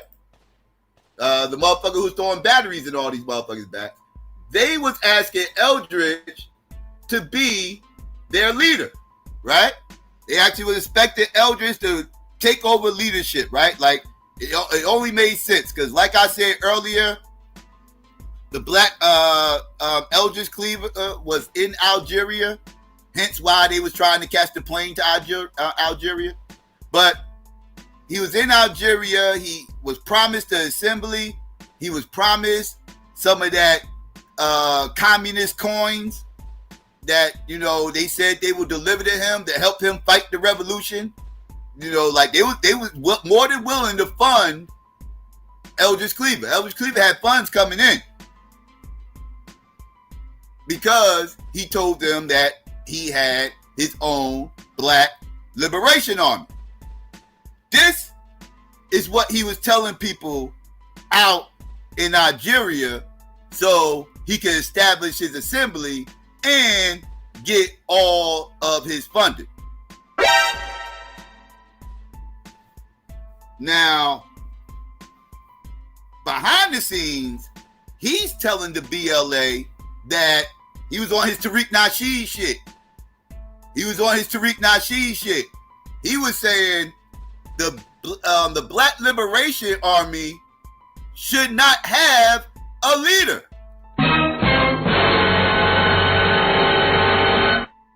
Because once the leader's head get cut off, the whole body is going to fall. So y'all should keep doing what y'all doing, independent of any leadership. Right? Now, while he's telling them this, he's telling all the people out in Nigeria that's funding him to support this Black Liberation Army. He's telling them motherfuckers that he got an army in place and they out there doing this, that, and the third, boom, whoop-de-whoop. He got motherfuckers hijacking planes coming out here, everything else. He got serious revolutionaries out here. They just need the funding.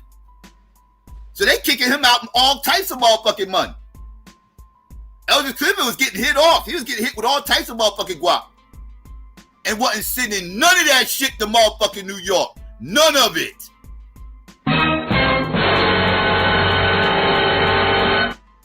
Oh yeah, this motherfucker's a whole fucking clown. Don't even get me started. I'm not a fan of Eldridge Cleaver. I've never been a fan of Eldridge Cleaver. You never hear me talk good about this motherfucker. Y'all motherfuckers, you rarely hear me talk good about this motherfucker. He's a fucking opportunist. Piece of shit scumbag. Always has been. And this is just evidence of what I'm talking about right now, of some of the scumbaggery he's done. Again, I could do a whole stream beating him the fuck up. And the fuck shit he's done did. Right? But anyways, I digress. He's out in Africa getting paid all these funds and shit, right? They kicking them in all these funds to fund this Black Liberation Army that's out in the States doing XYZ, pushing back against all this, all this capitalism, pushing back against the establishment and this, that, and everything. And he's over here chilling, living like a motherfucking king out in Nigeria, because they don't cost shit to live out there. The price of living is crap. So he out there living like a king, building up his motherfucking library, all this old other shit, this, that, third, whoop-de-whoop. And these motherfuckers is out here struggling. These motherfuckers out here, they gotta fund themselves. I know y'all probably wondering, how did they get all this shit off with no funding coming from anywhere, right? Like, these motherfuckers traveling from Frisco to New York within a couple of days and down to St. Louis, out to Miami, out to Atlanta, back to Detroit, and all this other hijacking. Where did they get the money to do all this shit? Well, when the Black Liberation Army first started, being that they wasn't being funded by anybody, right? they had to create a way to get their own funds. The original way that they initially decided to get funds was they decided that they was going to patrol the neighborhood, find all of the motherfucking drug dealers, and rob them.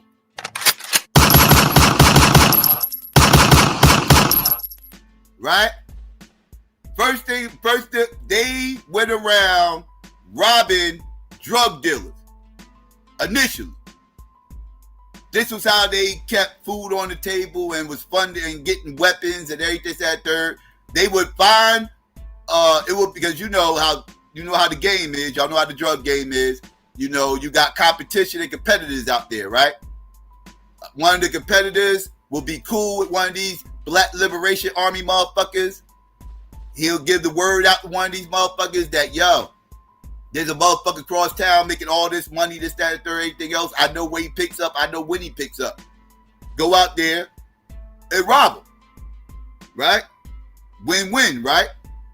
They get the motherfucker out the streets for this motherfucker. His competition's gone. And they get bread. They get to keep all the money. So initially they was robbing drug dealers. Right? So that's initially how they started getting money at first. Then that dried up, right? Because eventually you're going to run out of drug dealers to rob, right? So that dried up after a while.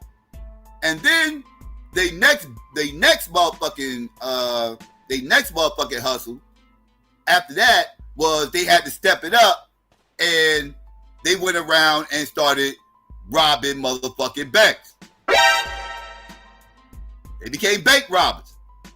They was robbing banks in this, that, and third, different states and everything, bouncing around, just hitting up mad different banks. One time, they went to go rob a motherfucking bank, and unlucky for them, a whole different cell from the same area decided to hit the same motherfucking bank up around the same motherfucking time, and these motherfuckers almost fucked up the motherfucking bank. Actually, it did fuck up the bank robbery because these motherfuckers didn't know that they was hitting up the same bank at the same motherfucking time. And it was a bunch of mass confusion. Some of the motherfuckers didn't have a mask on, got caught on camera. It was a big shit show. Right?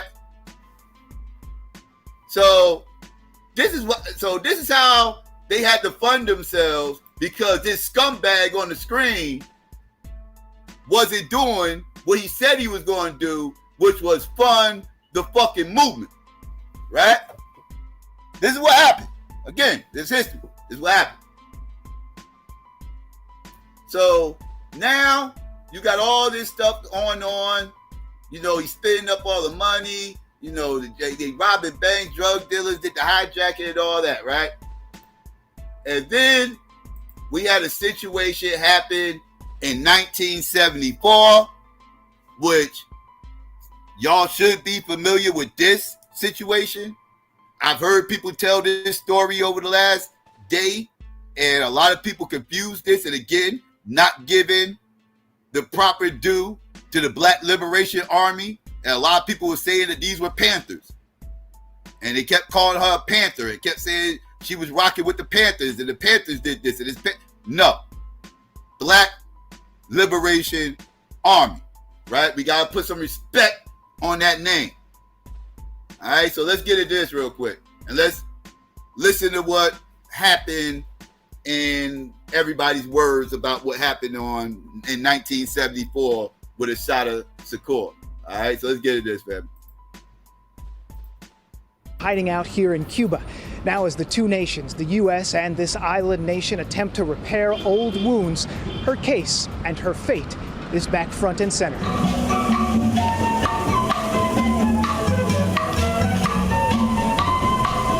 Havana. It is a city where history hides out in the open, easy to see as you walk these old cobblestone roads. From the classic cars, Chevys and Fords, to constant reminders of the revolution etched across the heart of this island nation. And on these same streets where the communist movement took hold in 1959. we are not communists. American fugitives were once welcomed, among the most notable, Joanne Chesimard, living here under the name Assata Shakur. This is from an audio recording explaining her case to the Vatican before the Pope's visit in 1998. I saw this as a necessary step, not only because I was innocent of the charges against me, but because I knew that the racist legal system in the United States, I would receive no justice.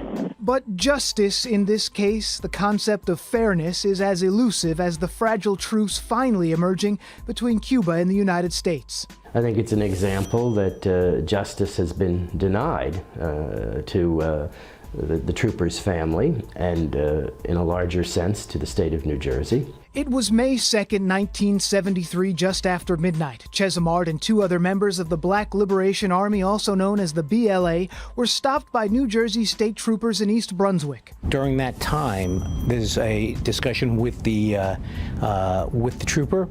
The trooper has asked for identification. The troopers discover an ammunition clip. There's a confrontation followed by a bloody shootout. One of the BLA members is killed, and 34-year-old Trooper Warner Forrester is shot with his own service weapon. He had two children, and by now they probably had children. And he was an uncle, I'm sure, and he was a friend, and he was a colleague to the state troopers that get up every morning, put the uniform on. Chesimard and the other surviving BLA member, Sundiata Akali, seen here in a recent photo, were charged with murder. Investigators believe she fired the first shot, wounding the other trooper, then took Forrester's gun and shot him twice in the head as he lay on the ground. Executes him on the side of the highway. Her defenders maintain she couldn't have fired because she too was shot. She spoke about it in this documentary. My arms were in the air in a split second. They shot me with my arms in the air and then again in the back. In 1977, after a set of lengthy trials, Chesimard, by then calling herself Assata Shakur, was convicted, sent to the Clinton Correctional Facility for Women.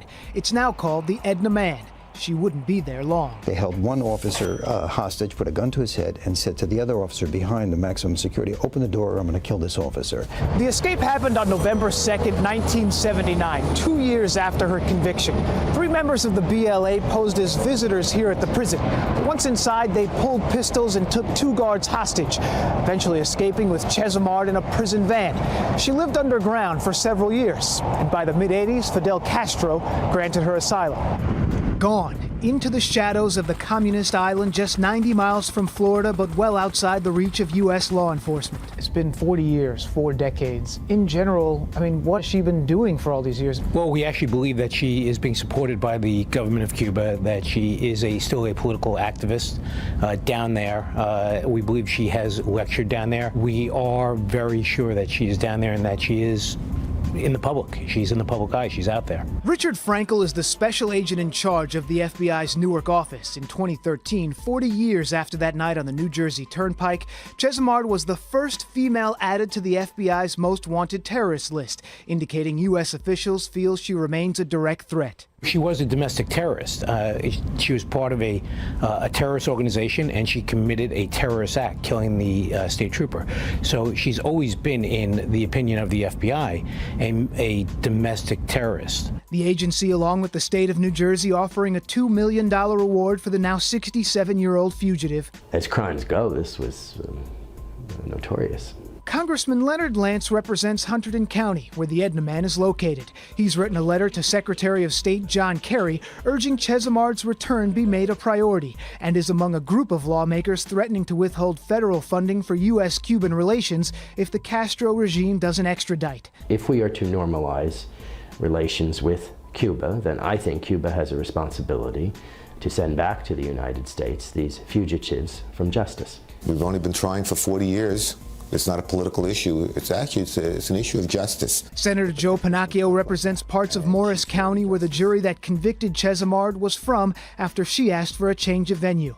He's drafted a resolution calling on the Obama administration to bring this prominent fugitive back to New Jersey. Joanne Chesimard committed a crime. She was convicted. It's time to bring her back. In your view, Is her case as simple as a fugitive on the run in Cuba? No, Assata's case is not as simple as a fugitive on the run in Cuba. Because Dr. Peniel Joseph, a professor of African American history at Tufts University, says to truly understand the gravity of the Shakur case, you have to take into consideration the charged racial climate in the U.S. during the 60s and 70s. So I think in the 1960s and 70s, political radicals who were African American certainly ran into the duality of law enforcement in terms of what law enforcement might say occurred versus what actually happened. The BLA, known for its militancy and violence toward law enforcement, considered themselves revolutionaries fighting for independence, modeling themselves in part on the Cuban Revolution just a few years earlier. The Cubans will be very, very reluctant to release her because symbolically she means so much to them. A godmother to late rapper Tupac Shakur, she remains a relevant figure in the Black Power movement, powerfully controversial as well. Just recently, Kane University in Union, New Jersey, canceled a commencement speech for musician Common over a song he wrote about her. In the spirit of Assata Shakur. There is no doubt, 4 decades ago, Trooper Forrester's life ended quickly, his end coming far too soon. Now, on these same streets where the woman convicted for the crime has written her own history, the next chapter remains uncertain. This is a case that has haunted them since that day. The criminal justice system brought her to trial, tried her, convicted her, and she made her escape, and she's been living for 40 years outside of a prison. And the U.S. State Department now says Cuba is willing to at least discuss the possibility of bringing home Chesmard and other fugitives. Meanwhile, no public comment yet from Chesmard's lawyer, who has canceled a scheduled interview with us. He has not returned our calls or emails since then. Antoine, Christina, back to you. And we also understand there are new developments with the other BLA member that was involved with the shooting. Yeah, you're talking about Sundiata Akali. He was there. He was convicted. He spent 40 years in prison. In 2014, he was paroled, but the state attorney general's office appealed that decision. And within the last 2 months, the New Jersey State Supreme Court has agreed to hear that case. In the meantime, the 77-year-old remains in prison. Great report, Dan. Yep. Thank you. All right, the conversation. All right, there you go, family. That's the backdrop of why she is so important to the movement. You know, the movement, you know, when I say movement, I mean liberation movement, right? And why she's such an important figure to a lot of people. A lot of people use her to push their own little narrative. Like listening to white liberals talk about Assata Shakur is annoying. I heard some white liberals, like I said, white liberals just stop. Just stop. Stop. She's not one of yours. She's one of ours. Stop. Stop. I just can't do it. Anyways, family, I want to give rest in peace to Assata. Let's listen to the report. It's real short. Let's listen to a report of everything that actually happened. Let's get into that. A fugitive from New Jersey who fled to Cuba after a murder conviction has died. Assata Shakur, whose legal name is Joanne Chesmard, took refuge in Cuba after breaking out of prison in 1979. She was serving a life sentence for the murder of a New Jersey state trooper 52 years ago. She was on the FBI's most wanted list. NBC News just confirmed she died in Havana from health complications yesterday. Yeah, sad. She died on Thursday. Didn't get reported till yesterday. And yeah, we lost a great one, family. We lost a great one.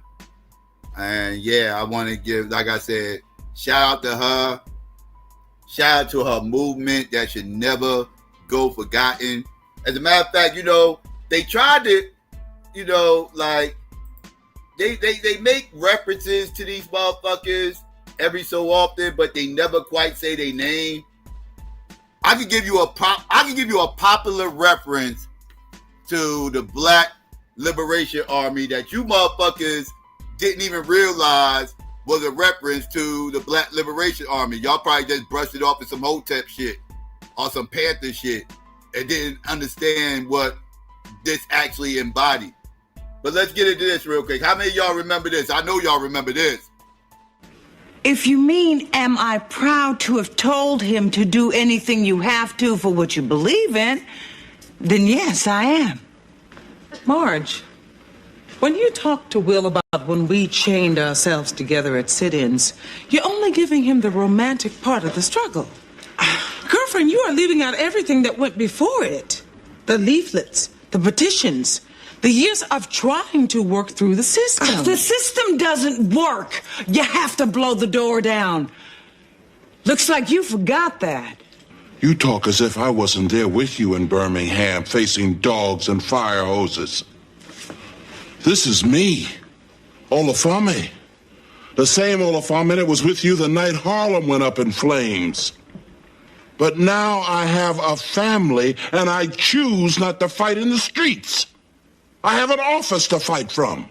And I have fought and won cases for fair housing, affirmative action, health care.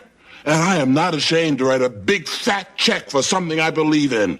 And that doesn't make me any less committed than you. So don't you dare look down your damn nose at me, Adabola.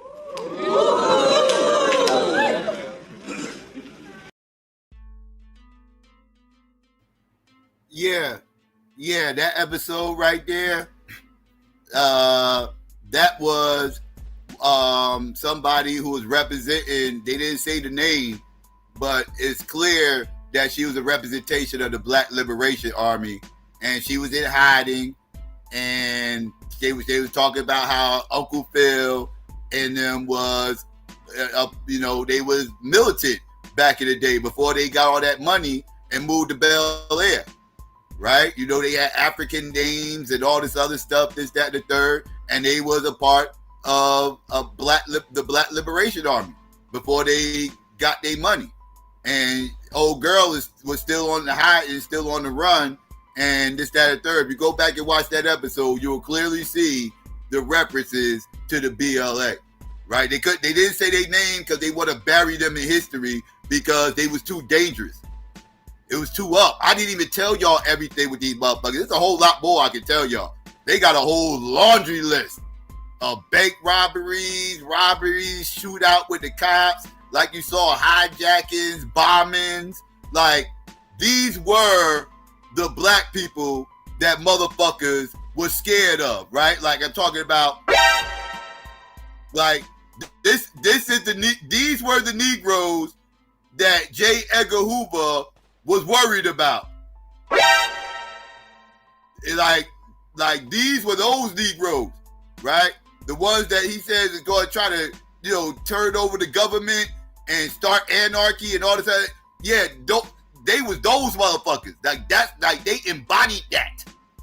Like, they was all of that, right? Like, the Panthers was not that. The Panthers was not that. They was more political, social with their shit, everything else cool. I'm not shitting on the Panthers, but we cannot misconstrue the Panthers with the Black Liberation Army. We are talking apples to fucking oranges if you're trying to compare the two. Literally, right? Like I said before I started this, the Black Liberation Army makes the Black Panthers look like hallway monitors. So if you think the Black Panthers was too raw, you think they was too violent, you think they was too they was too extra, you really gonna hate the Black Liberation Army.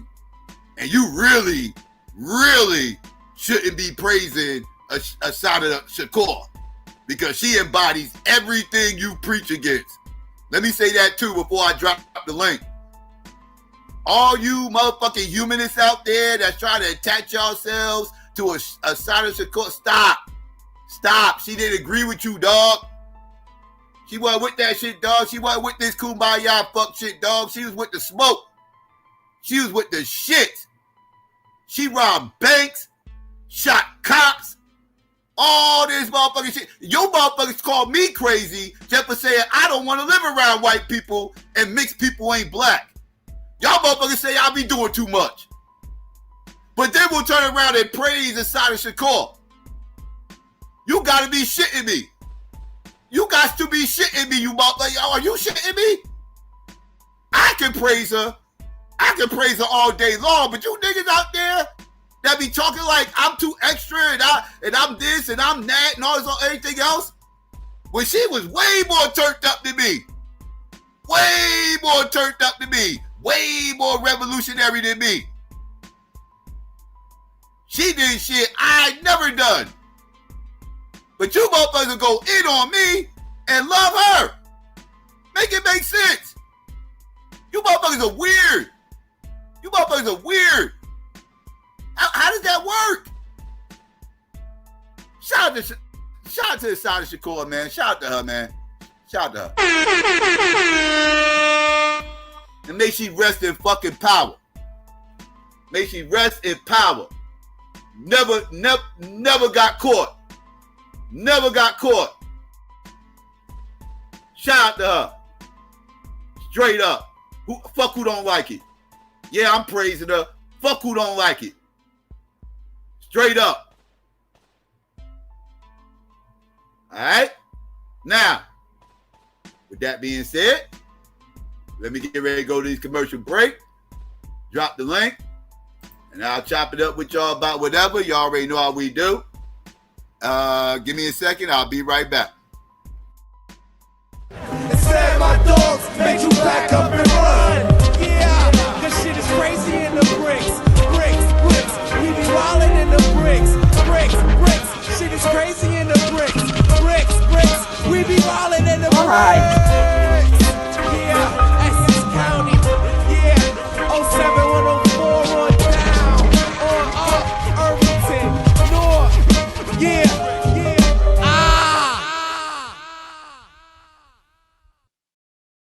Shit, real niggas who I get it on with. When I'm around, my colleagues ain't comfortable. They all gotta sit with my verses for a month or two. Yeah, wrong nigga to have a problem with. The blade first and the bullet gon' follow it.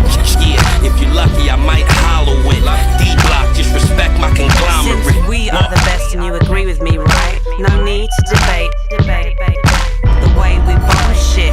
See, we're kinda like the government, so just respect my conglomerate. Just respect my conglomerate. Just respect my conglomerate. Just respect my conglomerate. Just respect my conglomerate.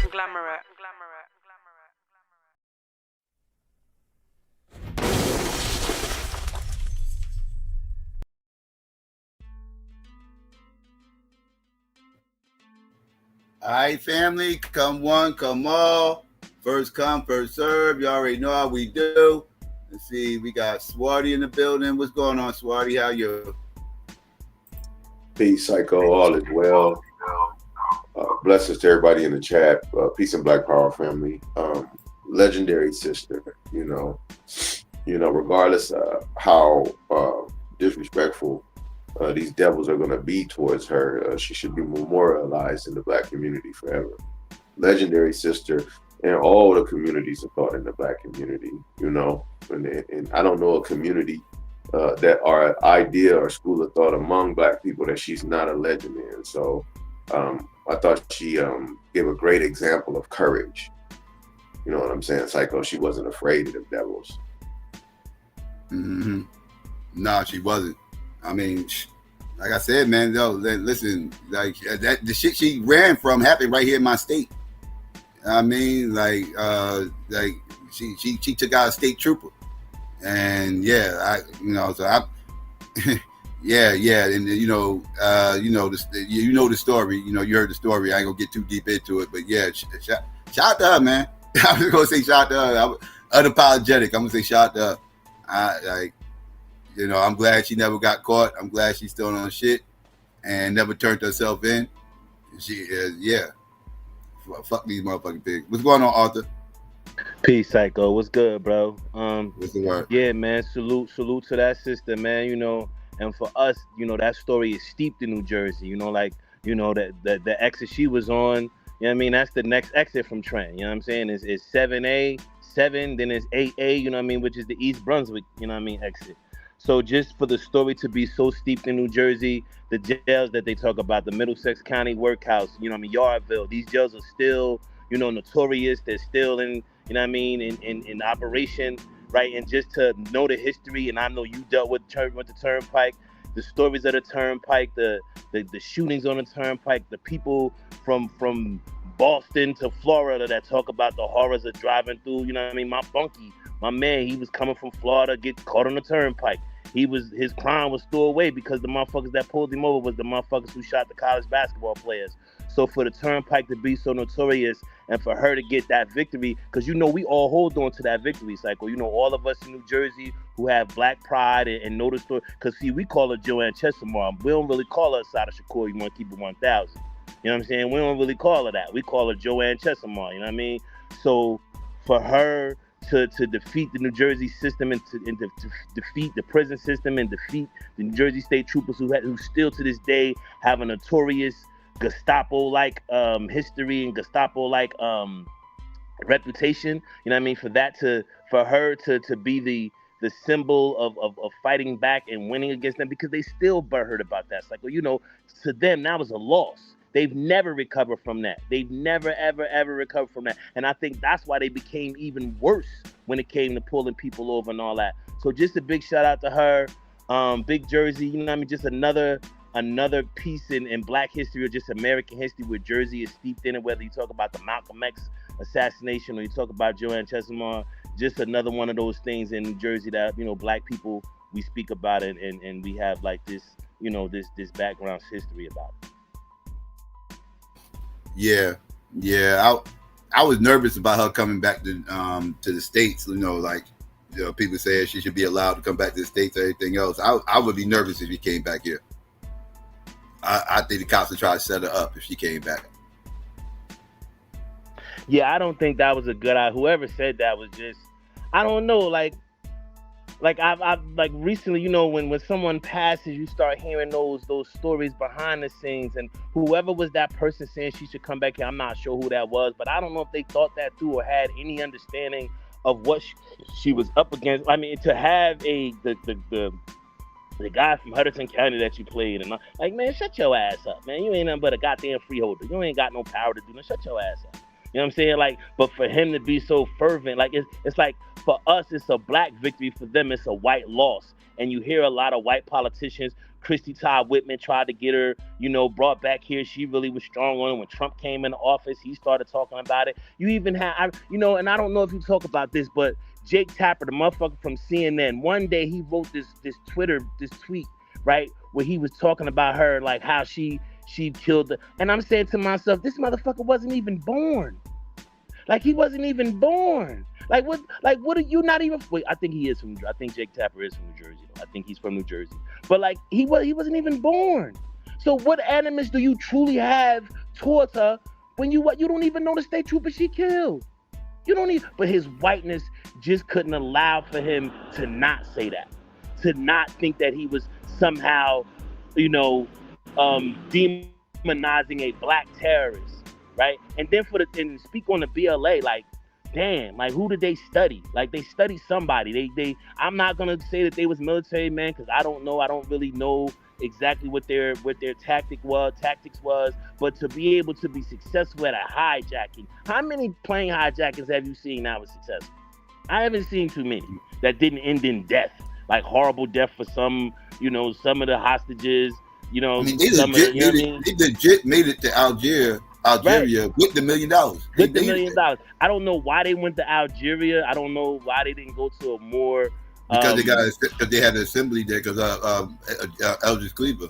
The part that you referenced with Eldridge Cleaver going there and kind of coaxing the Algerians to believe he had an agency that he could bring and be a part of an overall African or Pan-African liberation. Okay, that makes sense. Okay, but I still think that they should have planned that part just a little different, because you're going into a poor country who's going to catch hell for allowing you to land here. So you're going to have to pay some kind of toll. I don't think they should have been able. I don't think they should have given up their whole $1 million, but you knew they were going to have to pay some kind of toll.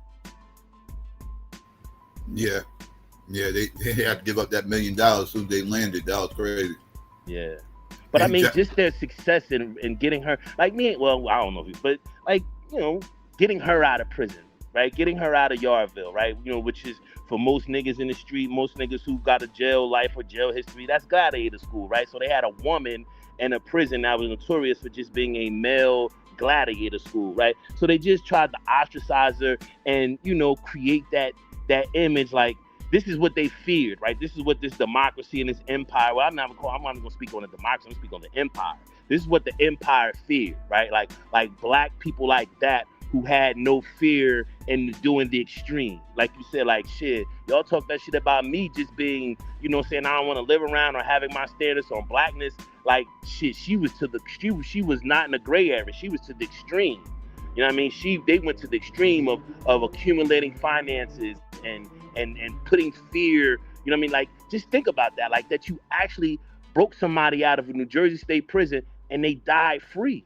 Like, she died free. Yeah. She didn't die and well, it was Clinton, you know, it was Clinton. They closed Clinton because of all the crazy shit that go on there, right? You know what I'm saying? Rest in peace to my girl Tory, who got killed by the guards in Clinton. Right, so they closed Clinton, call it Mayhem or whatever the fuck they call it now. But just to know the history behind that, for them to be successful and get her out of there, and it's just an amazing history, amazing historical chapter in New Jersey, but also amazing historical chapter for Black revolutionaries. Yeah, we see Freedom. You there? Yes, sir. You hear me? Yeah, what's going on? Hey, right on. No, I was just jumped in. I usually participate in the audience, you know, generally, you know. But it was a good. You did a good presentation. I didn't hear everything necessarily, but I do give you props for digging in the archives and getting deep, you know, getting that rich history that usually doesn't get broadcast. I mean, unfortunately, she had to pass away before all these conversations are now being had, which is okay. I ain't mad at that, but you know, her politics should be discussed, I think, on an ongoing, regular basis. Her example should be exemplified and pushed before young Black women, and you know, just to make sure, you know, they have the correct history instead of what could possibly be a revisionist history at some point. As you know, education systems and even community organizations will lie, obscure, minimize, or weaken, and put that milk in what Assata Shakur and her comrades actually really stood for and stand for, because they're not all dead. They're not all. Some of them are still alive. Still locked up. A lot of them still locked up. Yeah. Still locked up, political prisoners. And this is critical history. So it's not a small thing that you took a moment to put this on today. So just want to say that to you. And I don't have a whole lot to add because I don't really recall a lot of the history off the top of my head like some people do. But what I can add to the conversation is that, like, people like D.A.B.A.T.E Ben Wahad, who is one of her closest in fact, he's the one who trained Assata in the cadre, in the New York cadre, Panther Party, and then moved into the BLA. Some people are discouraged. I mean, some former Black Panther members actually are, like, you know, not happy with what the BLA actually did. And I like the way you kind of the way you highlighted the fact that they were more. I know you made a joke about it, you know, that the Black Panther Party is nothing compared to the BLA due to the actions the BLA taken. But remember, all of them, most of them at some point were all Black Panther Party members. Once the split happened, disgruntled New York chapter members, yeah. A lot of them was from the Panther 21. That's right. And even some West Coast former Panther members, such as you can go right now, I think, if it's still up there on Facebook, and see people like how Elaine Brown, who was the only woman chairperson of the Black Panther Party, how she describes the BLA. She's not happy. Maybe you could possibly get her on for an interview if you like, you know, and have her explain her position. But she's not happy, man. She's straight up like, yeah. Bobby she thinks happy with him. Happy with it. None of the original Panthers liked the BLA because they felt like they took it too far and ruined the movement. Right.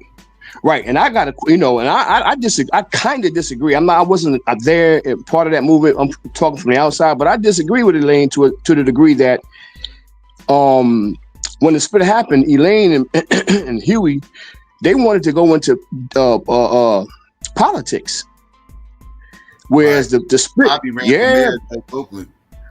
yeah, bro, yeah, man.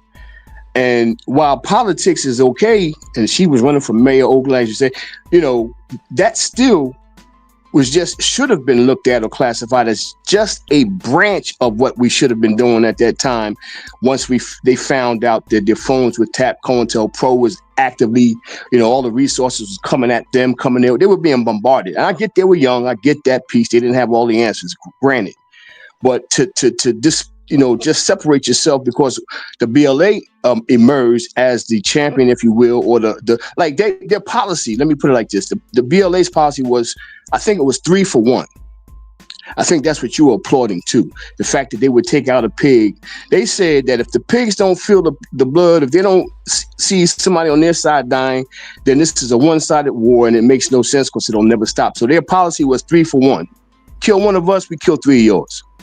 Yeah, that's what They was the bastard child of the MLK assassination. That's what created the BLA. That's when you had that's when you had that sector of Panthers that was tired of walking around patrolling, and they wanted to turn up. Yes, sir. Would y'all, excuse me, gentlemen, would y'all consider them like a guerrilla unit, a guerrilla war unit? Yes, yes. That's how they was moving. Yes, absolutely. They was underground. Because when as y'all speak, I just look at them as a guerrilla unit. That was a thorn in the side of an empire, and understood guerrilla warfare. Understood that guerrilla warfare had no limits, had no boundaries, had no friends, had no loyalty.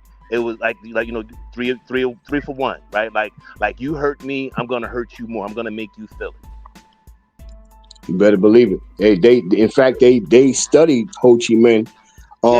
You've heard crazy, bro. That's crazy that you said that, because as I stopped speaking, I was thinking about guerrilla warfare in the trenches of Vietnam, and then you followed up with saying Ho Chi Minh. Yeah, wow, yes, sir. Amazing. Yes, sir. That's amazing. Yeah, they were serious about that thing. You can hear Fred Hampton on the video talking about the Mau Mau.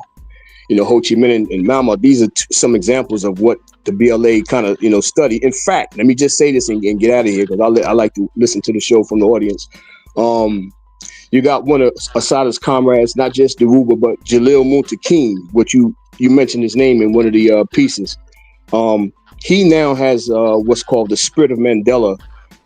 So he's raising up a cadre of young people to kind of follow or take over the work. Let me put it like that. This is not a clandestine or underground like the BLA. They're on above ground, but these folk are doing work to give space, because this is important.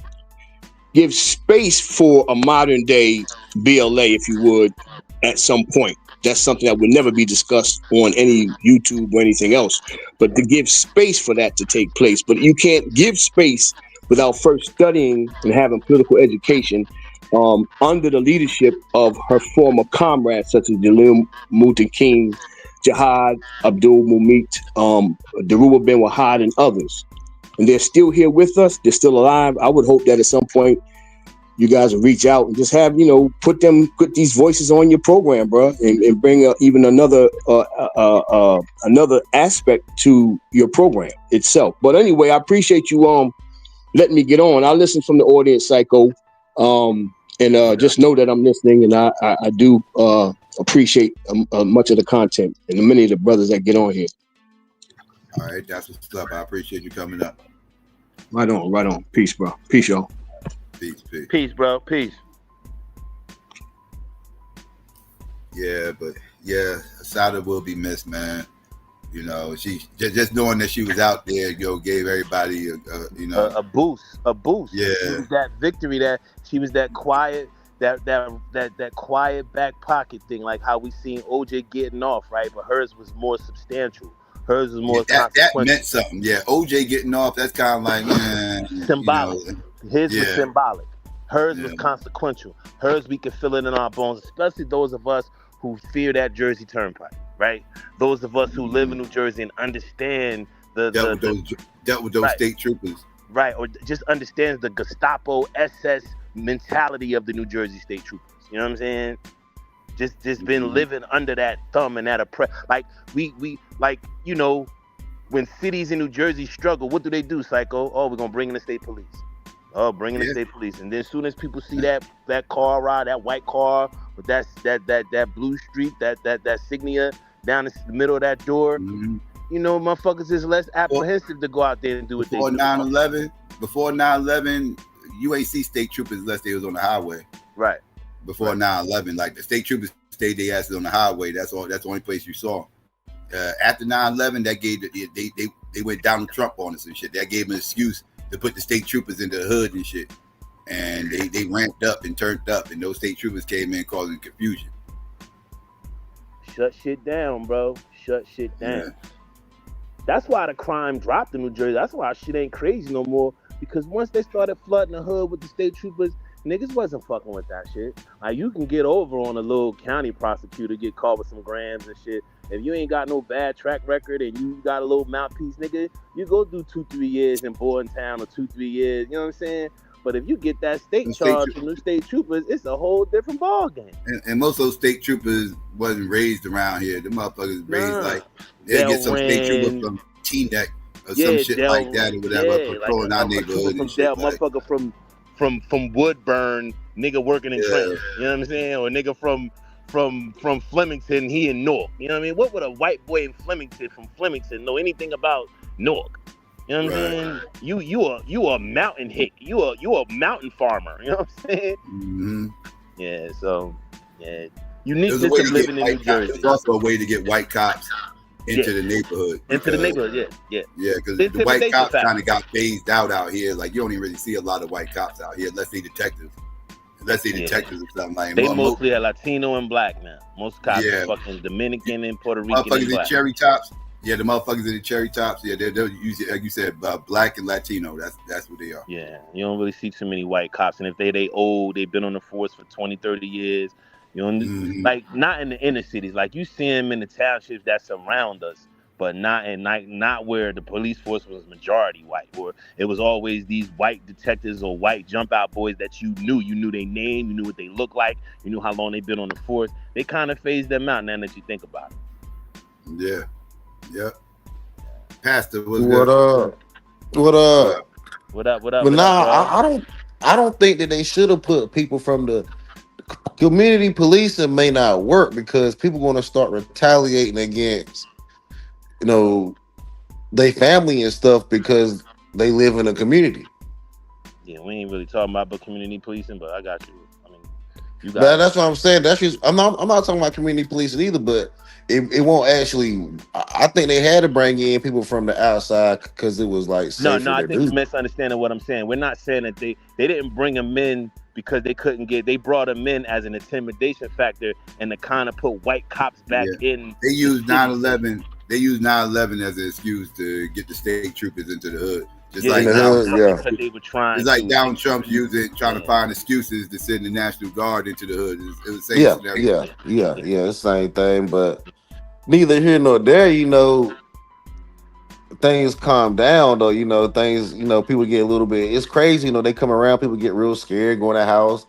They start acting. You know, acting. I guess right. You know what I mean? It's crazy. You know what I mean? But you know why, those pastors? You know why? Because it's harder to pin police violence on state troopers. It's easy to do it to a city cop, right? It's easy, right? But when it comes to state troopers, especially in New Jersey, because they're revered, right? Like they're almost seen as the militia for the state, right? Like they're that backstop between the state and the citizens. The state police in New Jersey is that line. Right, and they've created a fear factor. They created a standard of fear, practice of intimidation. Black, white, in between, right? Like, everybody understand them. Like you know how you see the white people get pulled over by the police and they be like, "What the fuck you pulling me over for?" They may do that to local cops, but they not doing that to state troopers. That's very true. That's very true. State troopers probably get more. Cause down here we have the sheriff department. I think the state troopers might get just as much, or if not more, respect than the sheriff department because they get way more respect than a local police officer, a city cop. I say that. Yeah, Definitely say that. Here, the state troopers are God here. They're God from whatever exit that is in the fucking top of New Jersey, which borders New York, Pennsylvania, New Jersey, whatever exit that is on the turnpike, all the way down to the Delaware Memorial Bridge, last exit. And they run that thing. They run that thing from the top to bottom. I-95. See, what y'all gotta understand is our New Jersey Turnpike is I-95. So the I-95 that we talk about in North Carolina and South Carolina and DC and Philly and all that, that I-95 is our New Jersey Turnpike. It's some parts of Turnpike, but for the most part, I-95 is the Turnpike. Then we got the Garden State Parkway. Then we got 295. We got, other little highways that intercede and intersect, right? But that north-south 295, yeah, that thing is that's their battlefield. That's where they earn their stripes. That's where they put in the fear. Now, and they'll catch you on a back road somewhere too, ride through some town, thinking shit sweet. They'll get you on a 31 or a 78 or, 33 or Route 9 or Route 1. They'll catch you there too, you know what I'm saying? But they've just built a reputation of being hard asses and no nonsense, and it's stuck. And most of the citizens in New Jersey really are very apprehensive about fucking with the state police.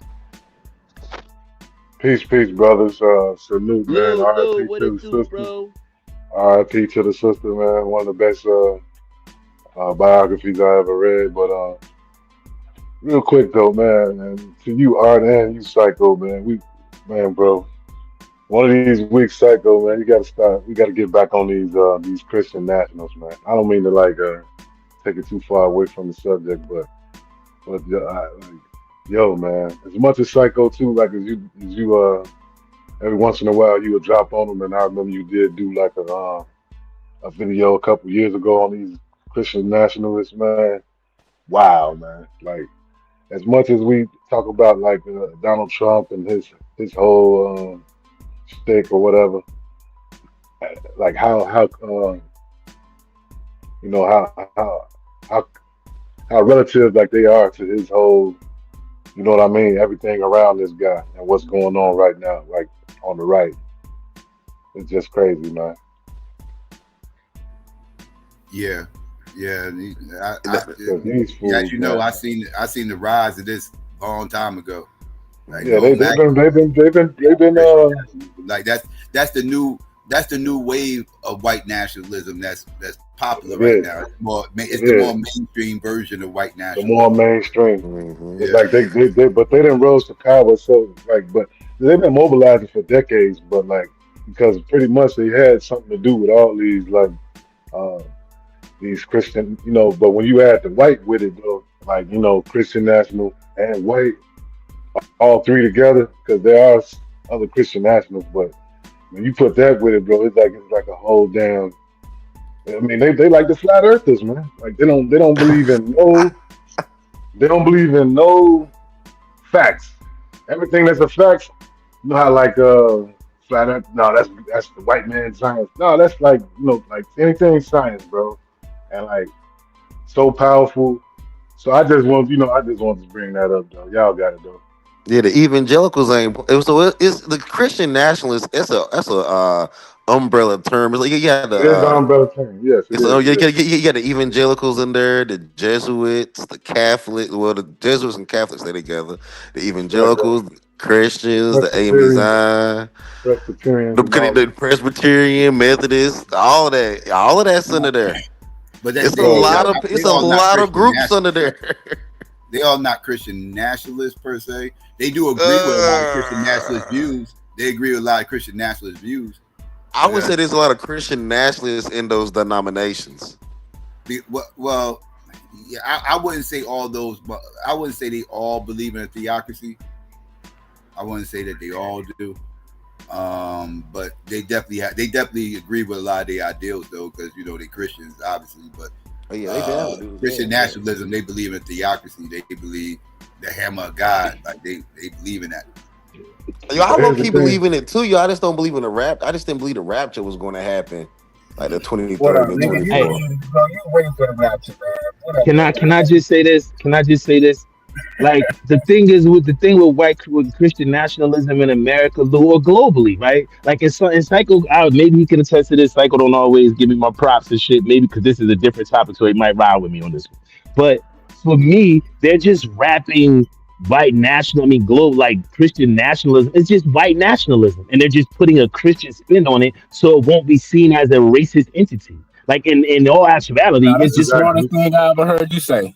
it's just a global it's a global phenomenon that we're seeing that whites are using to like reestablish themselves in it, and it's more about their inability to keep up with other demographics and other ethnicities, right? So they're now wiping it in, Christian nationalism. You know what I'm saying? Like First when off, ain't no such thing as a Christian in the first place. That's all right, man. that's the Listen, weird listen, part. bro. Listen. Could we have a good conversation? No fuck shit. No Bro, let's deal troll with it. Hold shit. on, let's deal with it, bro. Let me tell you why I said it. Let me tell you why. Ain't no such thing as a Christian because none of the Christ followers during the time he was alive was Christian. That's something they made up. I mean, but what they made up preceding him is another thing, right?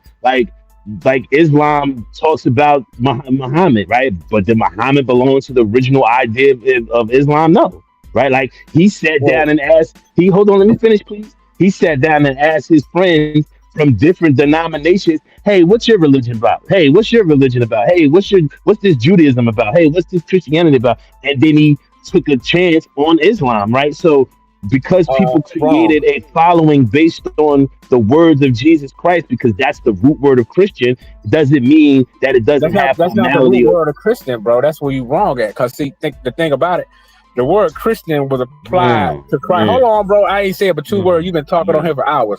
But the word Christian. Yo, man, was applied. listen. On, bro. We don't come on here to argue with no duck ass nigga every week.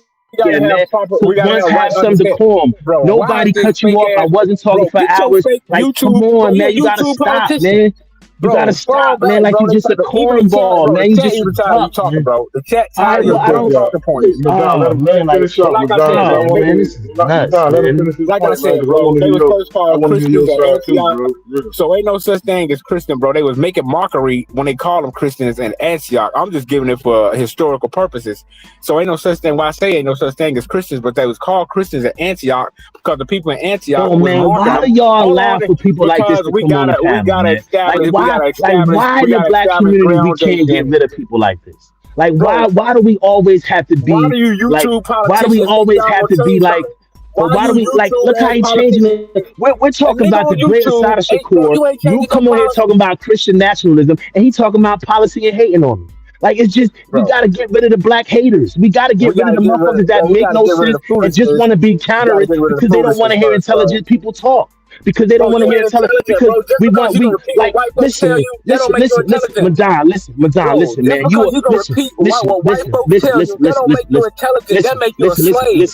Listen. You a bitch ass, clown ass, goofball nigga who needs to go look in the mirror right now and cry because you're just a piece of shit human being. You have no purpose in life besides being a dipshit, bro. Bro, I'm working. I work hard every day. Like you're just a shit bag. And you're just a bag. YouTube politician. You're a YouTube politician. I'm not even talking about politics. I'm not even talking about politics. And listen to him, y'all. Listen to him, y'all. Listen to this stupid motherfucker talking about you can't change the YouTube policy. Think about that, y'all. Think about that's his level of intelligence that he relates politics to changing the policy of a private entity. Think about that. I'm not talking to you. Like, black. I just saw your face. You ain't black. That nigga is black. What the fuck? But no, you did kind of bad. Did you see that nigga? Christian nationalism. I want him to finish his point. But it's the militant version. I don't think Christian nationalism is a bad thing per se, because you want Christians and Muslims. You want more. I think you want more Christians in your country than Muslims. Me personally, however, you want these religious people in your country. You want the people in your country to have faith, right? I think it's the militant version of it. I think when